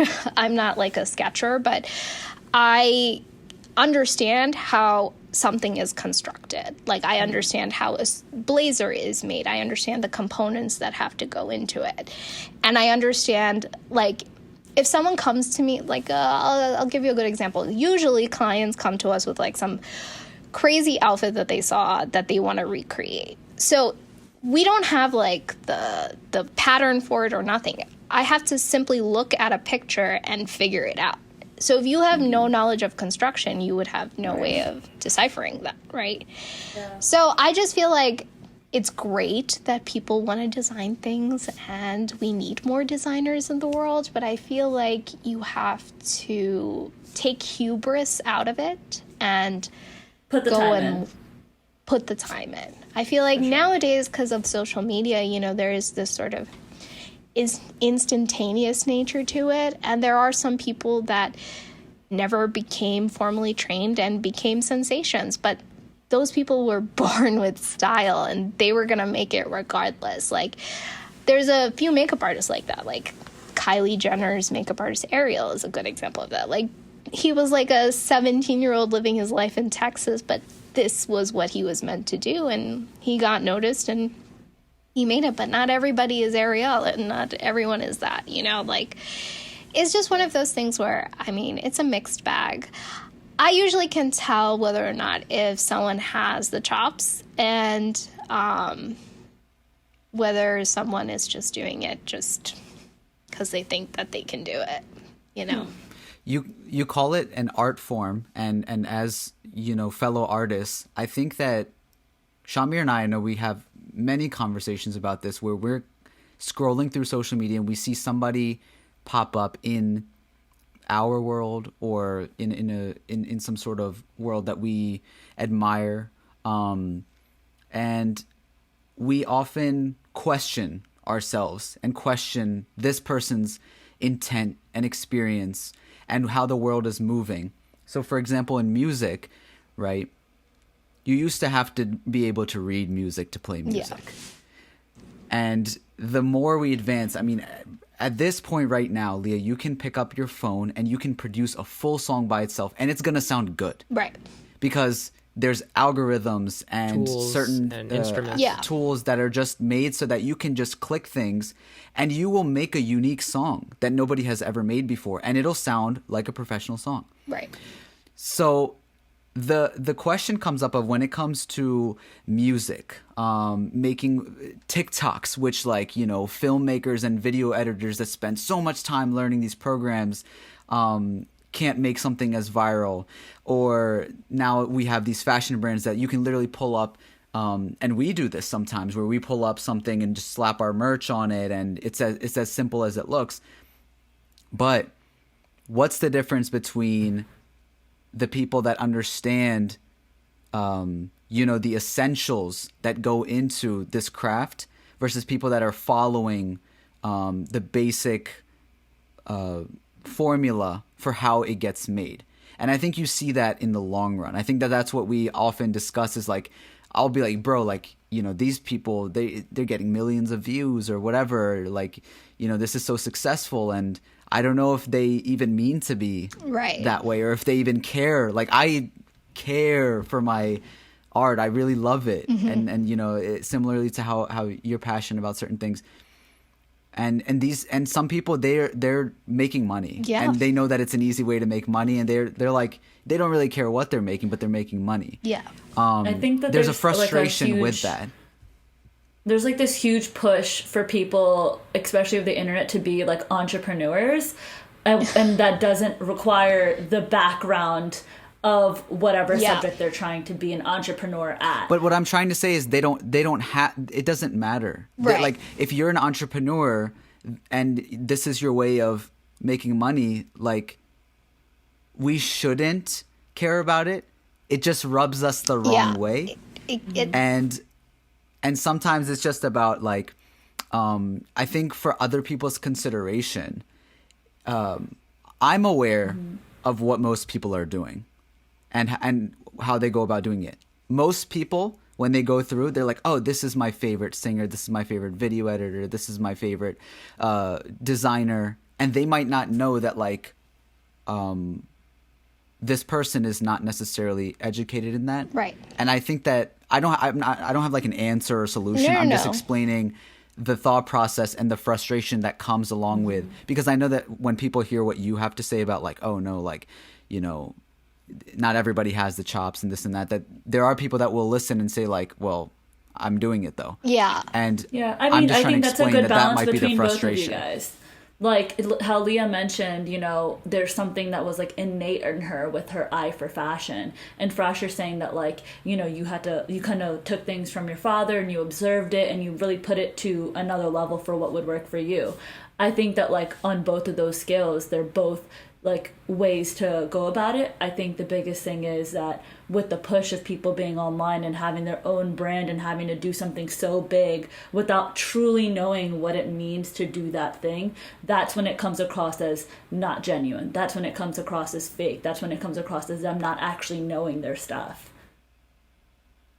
It's personal. Right. Well, I agree with Liya that I think that there is definitely to a degree people are born with an artistic touch and aesthetic, or they're not, or they like at least pick up certain things. It's just about going forward, if these things are going to even matter, because everybody has access to be able to pull off all of these things. I mean, that's what you said, though, is that, like, you can tell what the intention is.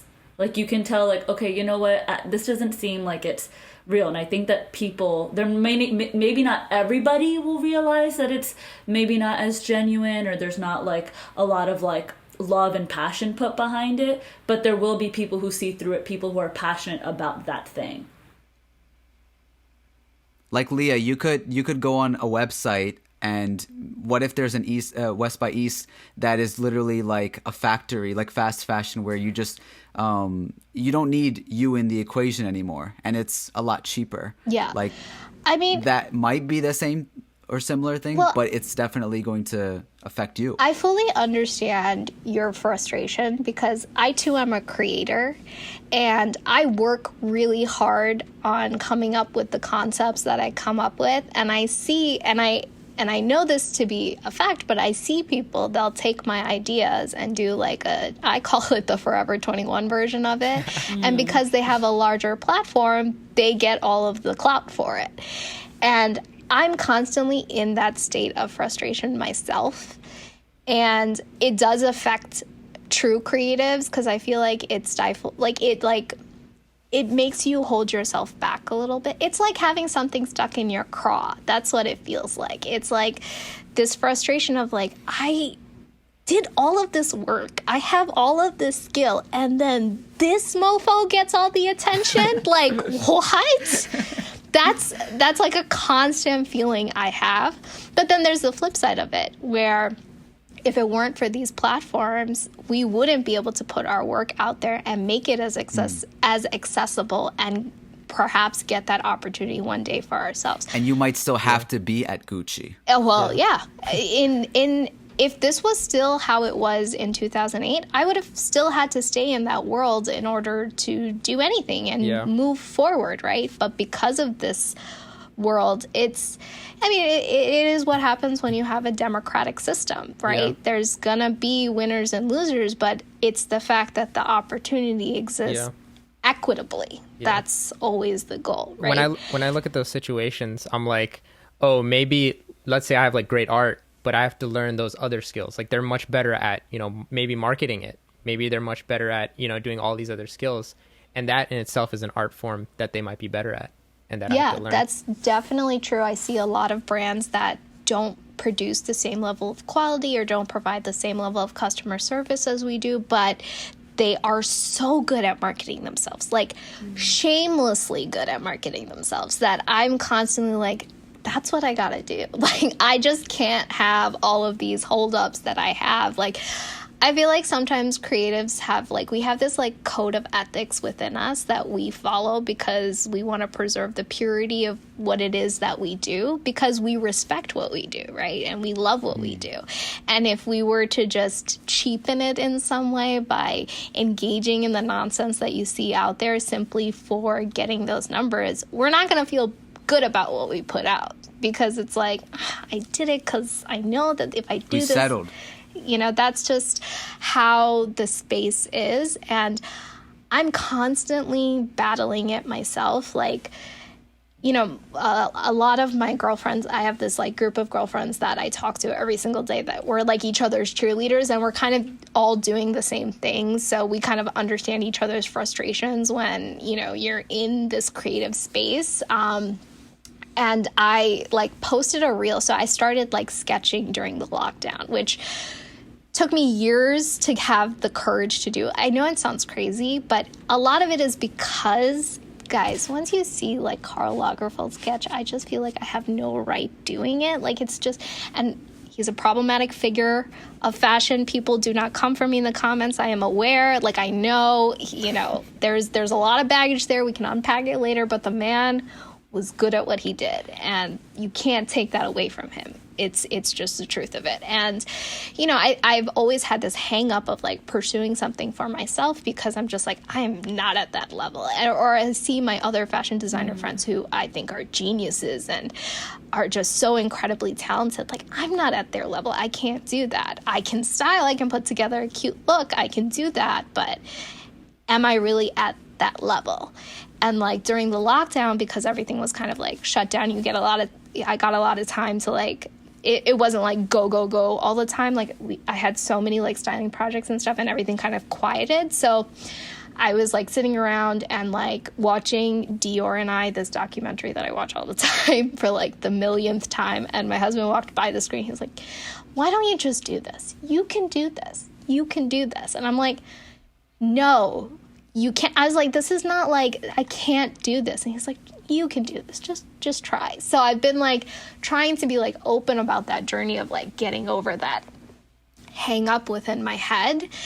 'Cause it's like, what am I hanging on to all of this like purity for? Like, I should be sharing it. I should be putting myself out there. But it is incredibly frustrating when you see low-level crapola being like exalted as like, oh my God, this is so amazing. But a lot of it is also, there isn't that much that brown creatives put out there. We don't have that many visuals out there. Like, where are our like reference points? We don't have that. So a lot of us have to create that. So when someone creates something, even if it is like low quality, it's still one of the few things that's out there.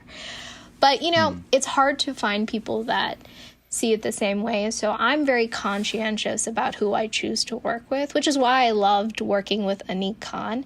And this kind of goes back to the answer to all this. Even though you see people get that like minute of clout or whatever and develop a following through like sheer luck or through a manipulation of whatever program, longevity will never happen for them. Because if you don't have it, you don't have it. And it's, if your creative source just came out of like either copying someone else or just half-assing it and having it hit off, you will not have longevity. You will not be sustainable because you can't keep that going because it's not in you, right? So every time I see someone copy me or I see someone doing something so basic and getting all the thing, I always have to remind myself. You're going to get over it. Longevity. Yeah. Like when I did Anik's Regardless project, which I'm having in my obituary that I styled that thing. Like, that was honestly amazing seeing that, by the way. When I didn't even see it through you. I saw it through other people and I was like, wait, Liya. And then I went on your page and I was like, oh, this is amazing. And you were in your Edna mode where you're just like dressing up and you're like where I look like a homeless person on set. No, it was incredible seeing that. I was so happy for you. Oh, thank you. I was very happy for myself. But I at some stage, I actually didn't want to do the project. I didn't think I could do it because I was just like, Oh my God, you killed it. you know, my vibe is not like street. Your girl likes a classical image, you know, give me some 50s couture, give me some gowns. You know, I am not street by personal aesthetic. And most of my work is not that. So when Anik wanted to partner up, I also wasn't sure if I could do it justice because I wanted to do it correct. I didn't want it to be like the same tacky thing of like throw a sari blouse with the jeans and sneakers, which is like the go-to advice That's I like keep the hearing. expected. Like, it's like, I mean, first off, why the heck would you wear a sari blouse with the jeans? Like, you need some high waist up in there. Like, where are you going with a belly shirt? Like, I just don't understand that, but that's neither here nor there. But, you know, that project, like, that stands as my legacy. Like, you can pretend, like, you can pretend style all you want, but unless you have something to back it up, like, unless you have legacy, unless you have longevity, it doesn't matter, right? So there are people that will always try to, like, it's just the nature of it, right? I feel like also our community too is unfortunately not good at supporting each other, which is why I like make it my personal motto in life of if one of us wins, then all of us wins, because you don't see this many wins, right? You don't see this many people like us in these spaces. So, you know, if someone is producing something of quality and they want to do it right, then, you know, you have to support it. But, you know, at the end of the day, that's what sustains me, knowing that no one can have my brain. Like, no one can have my eye. The same way no one can have your ears, no one can have your skill set. It is yours. And, I love that. You know, no one can take that away from you, right? So I think it's so important also that you say supporting other people of quality. You use that word quality, and I think that sometimes we get that mixed up of just supporting anything that somebody that looks like us is putting out there. Yeah. But it's important that it's of quality. Yeah. And, you know, that, and even the person that you decided to work with is not somebody who is just making music and, you know, is trying to go viral. This is somebody who we've seen their work there's a lot that gets put into it. Yeah. Love it or hate it. There's real sort of love of music and culture being put into it. Yeah. And you decided to collaborate with somebody who equally appreciates their art. I mean, And he that's was nice not to the see. first artist to approach me. He won't be the last. I've said no to a lot of people. And I said yes to Anik because, A, I love his music, but B, the way the approach happened and how I didn't really know him. I knew his manager, Ani, and I, like, we have a bit of a relationship. Now I think we're friends. I'll throw that out there. Ani, we're friends. Okay. But I didn't know him at all. All I knew was what was presented, and I loved what was presented because it wasn't the same typical thing that I kept seeing.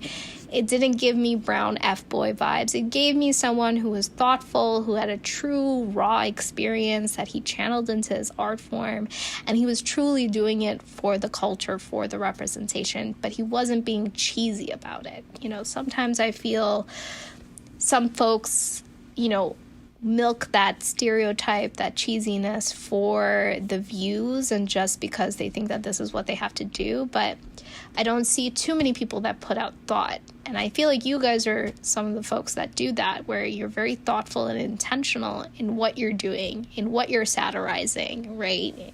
It's not the same old. There's a depth there. There's an analysis there, right? It's not just, oh, let me do this because I feel like I can be famous in 5 minutes, right? You know. And it's cool that that's something that you want to associate yourself with.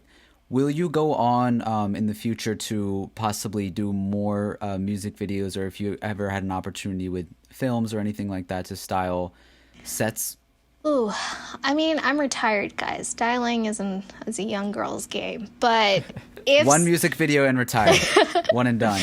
Well, I mean, I was retired before the Anik thing. I really spent a lot of my time because, you know, the type of styling I enjoyed was not something that I really had the lifestyle for anymore. Like I come from more of a magazine. I worked at Vogue and Vanity Fair, and that's a different type of lifestyle where you're like go, go, go, go, go. And, you know, I have a home, I have a family. I don't want to do that anymore. So what I focused on was really just helping out up-and-coming South Asian artists, actors, and folks that I believed in and loved, and consulting with them and helping them. Because a lot of times, in my experience, these are the folks that labels kind of decide not to dress. It's very hard for them to access clothing and access designers and get the ability to pull pieces for their red carpets or for their music videos. Like, it's not something that our community has access to, and we're not seen as now we're seen more, but back in the day we weren't seen as a desirable demographic to dress because they're like, these are not our customers, right? But now brands are understanding, like, we need diversity, we need to approach everyone and bring everyone to the table. So I wanted to use whatever knowledge I acquired to help uplift those folks, because to me, that is an important mission, and that is something that I am very dedicated to and very, very committed to. So when the Unique thing came, I was consulting with like Richa Murjani of Never Have I Ever and helping her like navigate that space. And I work with Nabella Noor, and a lot of really awesome folks that I love. And I'm very honored to be able to work with them, but that's the kind of work I prefer. If the right movie came along and I had the opportunity to score myself an Oscar, you better believe I'll take that. I will take that. That would be something. That would be amazing to, one, get that opportunity, but also I wouldn't be the first, though. That's the only thing that semi makes me mad. There was already an Indian woman, Panu, who won the Oscar for Best Costume Design. I forget, was it Merchant of Venice? So it can be done. Yeah, it can be done. And two, to reiterate your point, nobody with the same mind, hands, ears is going to nobody do it the way has that you your do it. So, like you said, nobody has your eyes and nobody has your thoughts and all of that fun stuff. This sounds so self-indulgent when someone says it back to me, but really, that's my mantra. It's so relatable though, because that's, you know, what, whenever we have these talks about the frustration thing, I always come out thinking, you know what? Okay, go ahead, make it then. Keep creating your content, but you're not going to make it how I make it, because there's so many ideas that it's impossible to create what I'm thinking. And someone might have your idea, and sometimes I was thinking that. But they won't have your execution. It's not the they same. Won't have your execution. Exactly. Never. Exactly. And I mean... Yeah, go ahead. Oh, no, I was just saying, that's like, I think we all need a way to sustain our creativity, because it's a very draining thing on the spirit, right? Like, creativity requires fuel. It's a different kind of fuel. It's not like sleep or food, but it's like, I don't know what you guys do, but like for me, like I need to like immerse myself in like art, or like I just need to look at something very beautiful and serene. And I'm a big museum person. If we haven't learned anything in this conversation, please learn I'm a huge pretentious nerd. But it's just, I love, like, because of COVID, I can't do it as much, but thank God for the internet. But, you know, just, I used to go to the Met and just, like, wander for hours just to, like, give myself a reboost of just ideas and, like, you need that thing. And, you know, when I see these folks that, like, churn out content all the time, I'm like, dude, how are you doing this? Like, I can churn out for like 3 weeks, and then I need like a week off to like reset and like re-get the juices flowing and watch some of my favorite aesthetic movies and bring it back. But, you know, you just need it. It's just one of those things. Yeah. No, I think that your journey in the fashion field has been absolutely incredible. I know that you said that you want to continue to create opportunities for brown people. And so quickly, I did want to go over, you know, you said that we need some sort of representation in the political sphere. So if you don't mind just quickly going over, I know it's getting late, but just kind of what you've been doing in politics, why you think it's important.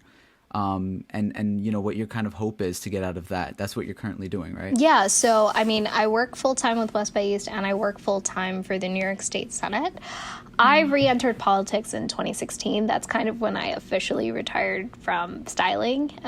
West by East, we were still building it. We weren't where we are now, which is great. We've grown as a company, but I returned to politics after Donald Trump got elected. Up until that point, like, most of my fashion time was under the auspices of Barack Obama. So I felt like most folks in this country lulled into this sense of safety and security that, you know, we wouldn't have a crazy man in the White House and people would not be losing their minds. But 2016 taught me what happens when you lull yourself into complacency and think that you don't have to do your part to make sure this kind of nonsense doesn't happen. Politics was always my first love. It is what I went to school for. It's what I thought I would always do. And it's not something I ever lost interest in.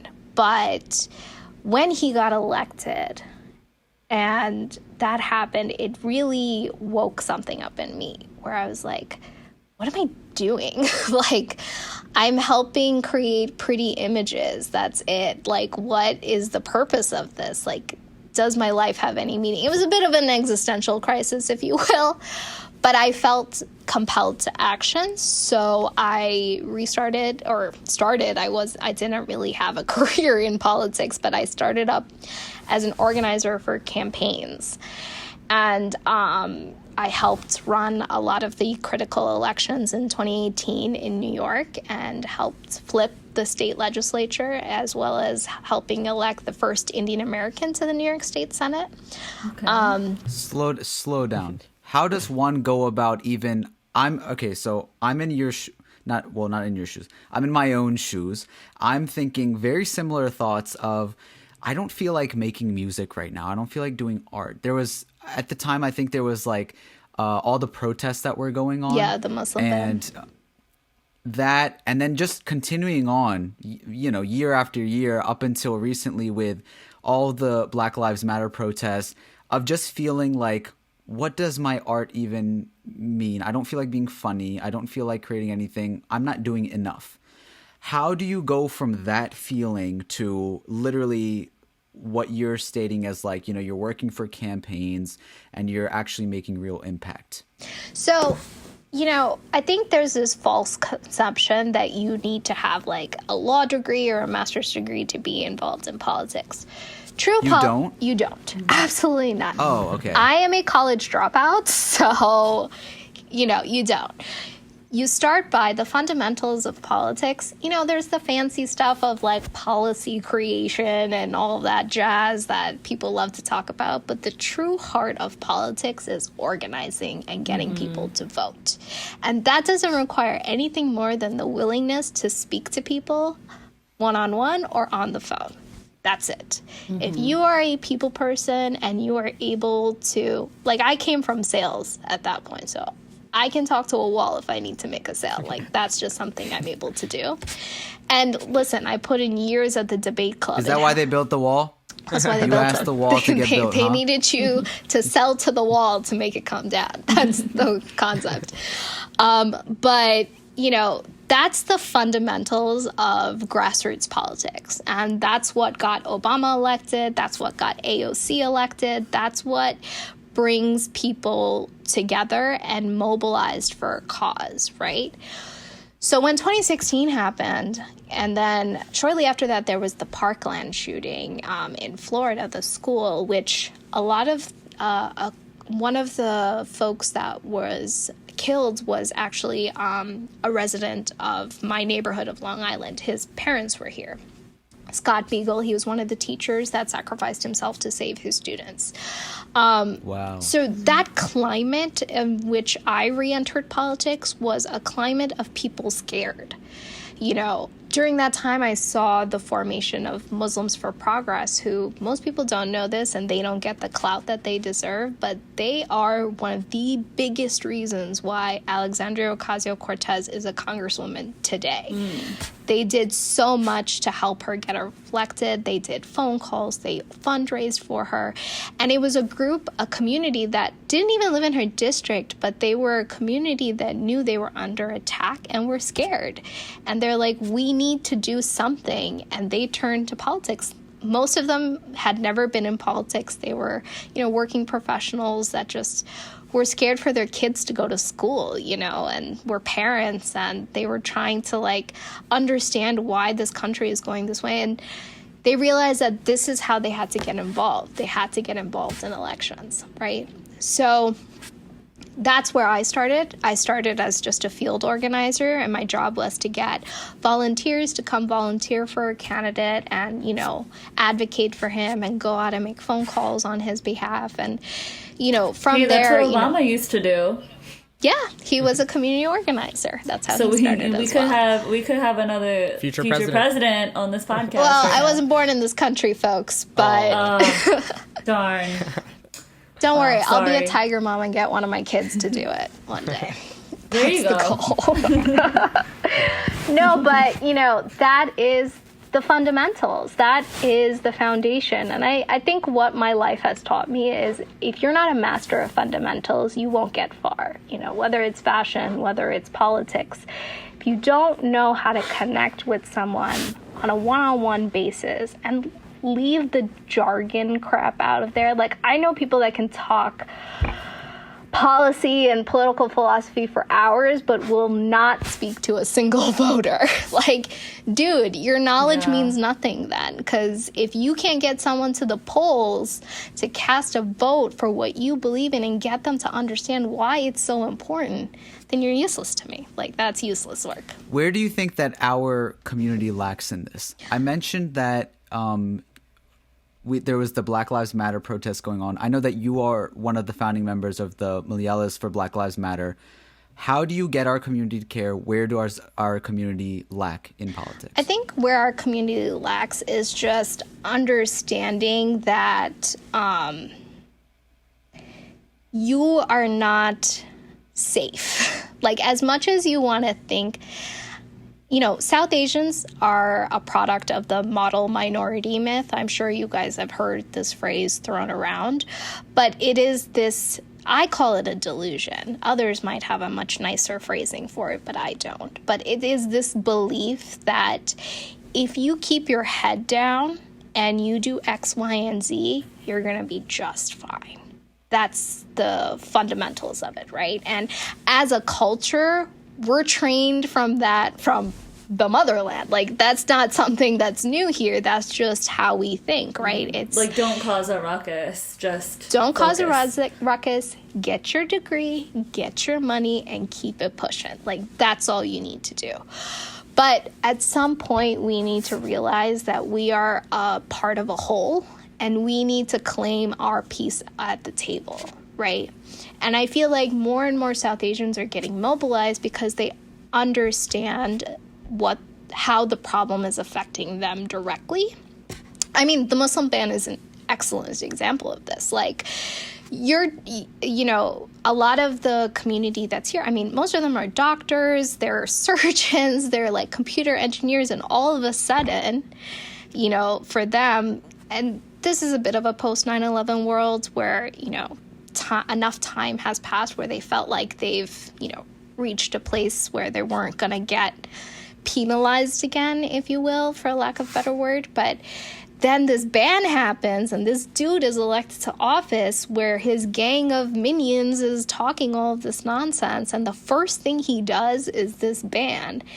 That just shook a lot of people's worlds where they were just it doesn't matter. At the end of the day, we're not safe. You're not safe.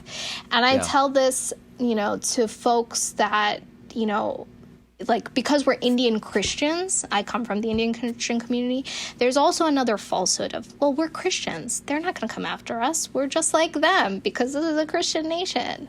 Nah, boo-boo. When you get pulled over and the cop sees my husband from a distance, he can think that this is a danger. Like, he's a threat. He could be seen as a black man. He's seen as a brown man in America. No one's asking him what his religion is at that moment, right? Like, that's a fear I have. And it's a valid fear, because we saw the 75-year-old grandpa, the Gujarati, or I'm sorry, I think he was Hyderabadi, but Indian grandpa who was slammed to the ground and paralyzed simply for walking around in his neighborhood, right? Like, we are not the exception. We are not protected. And in this world where I'll use the rhetoric because it is the correct rhetoric. In this world where whiteness kind of formulates our institutions, and where people feel, threatened by the other, we are all at risk, right? And by acknowledging that, which is a very difficult truth, I feel, to acknowledge. Nobody wants to feel like they're not secure and they're not safe. But it's a reality that you have to face. And I feel like once our community faces that, they'll be more willing to put themselves out there. And real quick on that, though, I think that where we're sitting, being able to speak about this and the opportunities that you've created for yourself are all privileges. And I don't want to disrespect the experiences of generations before us that had to follow a certain protocol to stay safe. Of course. I always say this, I don't understand the point of trying to get aunties and uncles on board with Black Lives Matter. And let me expound. It's not that, we all understand the innate racism that exists in our communities. We understand it, right? I can understand where uncles and aunties come from. If that is all you know, then that is all you know. This is all the parameters you have to work with. Okay, so your understanding is limited. And also, they're the ones that came here, didn't speak the language, figured this ish out, and gave us all of these opportunities. So I'm all for giving them grace because, listen, they had to deal with their own struggles, and nobody wants to feel like their struggles don't mean as much as, a black man in America. I think that's the root of it. I'm so glad that you said that. You're the only person, for real, for the first time I've heard say that. And I feel like I'm crazy all the time because when I'm on TikTok or whatever, people are bashing their parents or just their families. I don't understand that. And acknowledging that factor exists is so important. And I think but it's still important to educate though, right? Yes, it is our job to educate them. It is not their job to educate themselves. And it is not we don't have the right to ridicule them for their lack of understanding. Because listen, they crossed way bigger mountains than any of us ever did. And they did that for their family. They did what they had to do for their family. Because at the end of the day, South Asian culture runs on doing what is best for your family. And that's a level of selflessness that even my generation, our generation, will never understand, right? That's just not something that we're going to fully understand. So for them, the way they look at it is like, well, I came here, I had to deal with all of this bull, and I built all of this. So if I can do this, why can't they do this? Mm-hmm. And that right there just represents their lack of understanding of the system that they're in. We've had the privilege to sit there and understand that. They have not. So how dare we judge them for that? That just makes no sense to me, because it's like, bro, my mom didn't have time to go read a book on decolonizing your mind. Like, she had shit to do. Like, she had to go to work. Like, you have time to watch the Netflix documentary on a Saturday because you're living at your parents' house. Like, I just get so... Right.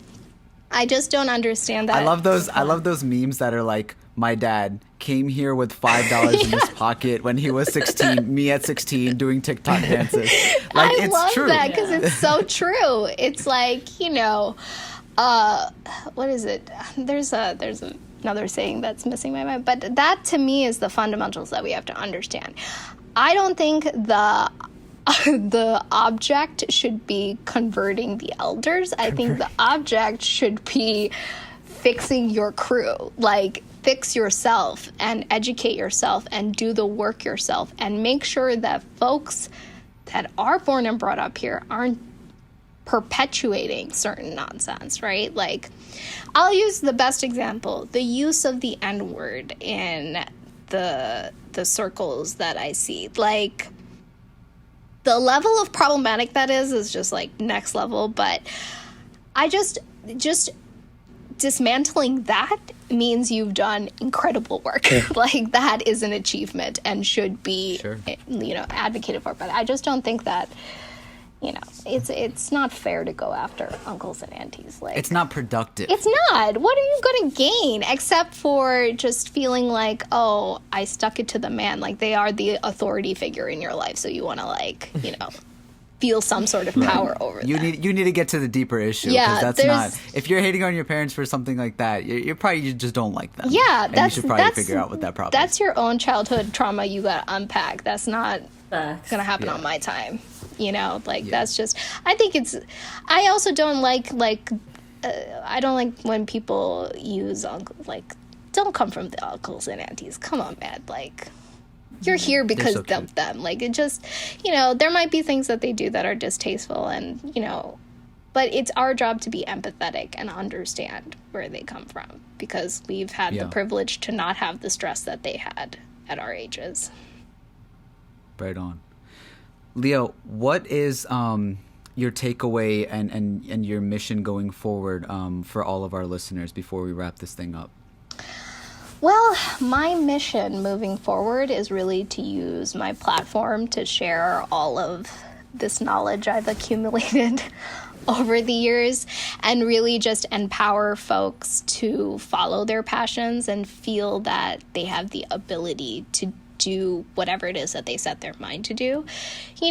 We talked a lot about like talent and eye and style and all of those things.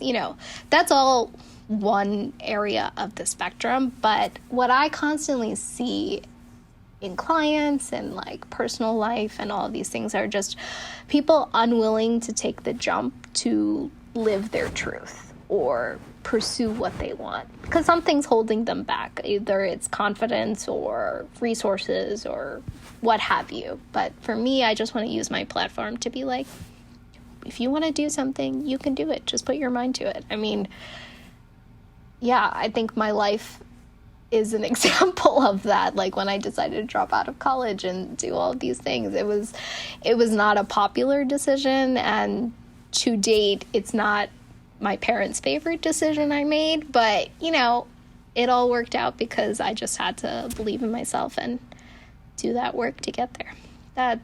You are a prime example of that. And you're an excellent leader for that. Oh, thank you guys. Just everything you shared today, I think it's so beneficial to hear. That's why we went so long, because it was just endless amounts of just pure knowledge that you're sharing with us, and so many things. So thank you. We're truly thankful. That felt like that was something that you would here. say. Honestly, there was so much gem dropping.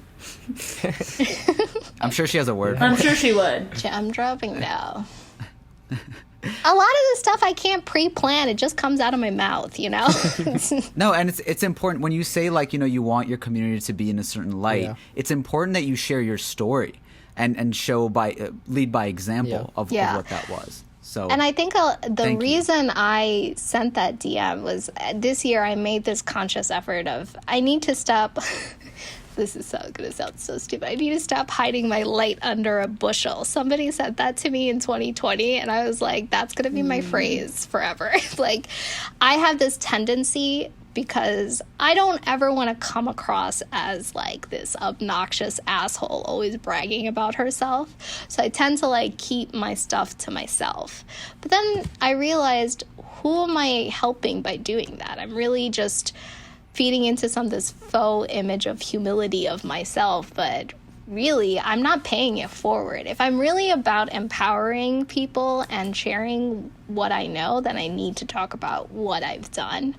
So thank you for allowing me to bully myself onto here, because it helps me talk about my story a little bit more. Well, look here, you have a certain standard and expectation for how you see quality.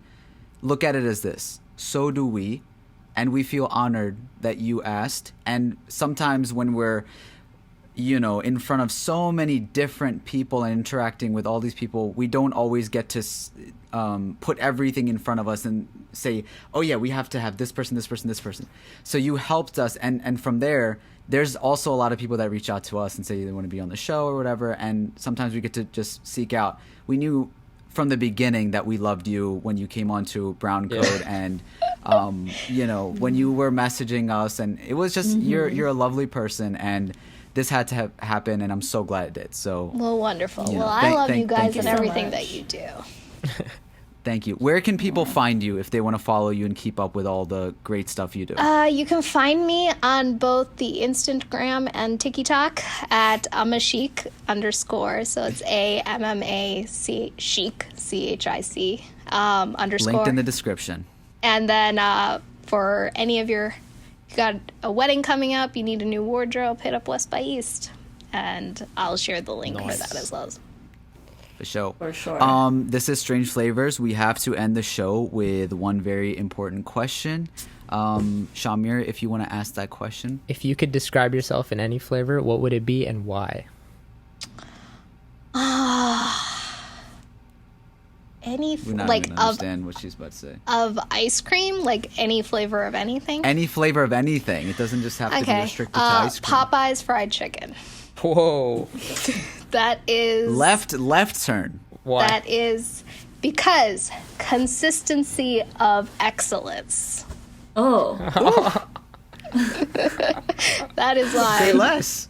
But it's facts. I don't know if you guys eat Popeyes, but I've never had bad Popeyes in the 25 years that I've eaten it. And it is my favorite meal ever. Dang. Consistency of You excellence. said consistency of excellence. Yes, because just being excellent to put once. a stamp on it. Thanks, I will. I might do that. That just came out of my brain, so I'm gonna write that down. Oh, it's recorded, so it's fine. But like Just keep playing it over and over. There was another phrase that we came up with in one of our Instagram group chats that I use to date. Reparations for colonization. I use that all the time, like constantly. I have all white colleagues. I work for the New York State Ledge, so I'm always like if I do something like stupid, they're like complaining about like reparations for colonization. Then I walk out of there. It's my favorite phrase to use. I love it. Do you say that to them? Yeah. I love that. That's awesome. I love that. They take it in grace. Yeah. Popeye's fried chicken. She just spit a whole lot of bars, and I'm sure she's very tired. She told me that she's basically a grandma and goes to sleep early, so we appreciate you sticking around for that long. Oh, thank you. This was with fun. all the technical difficulties and all that. Thank you, Liya, for being here, and thank you, everybody, for listening to another episode of Strange Flavors. It's been another week. Another flavor. A little less stranger. We'll talk to you next time. She's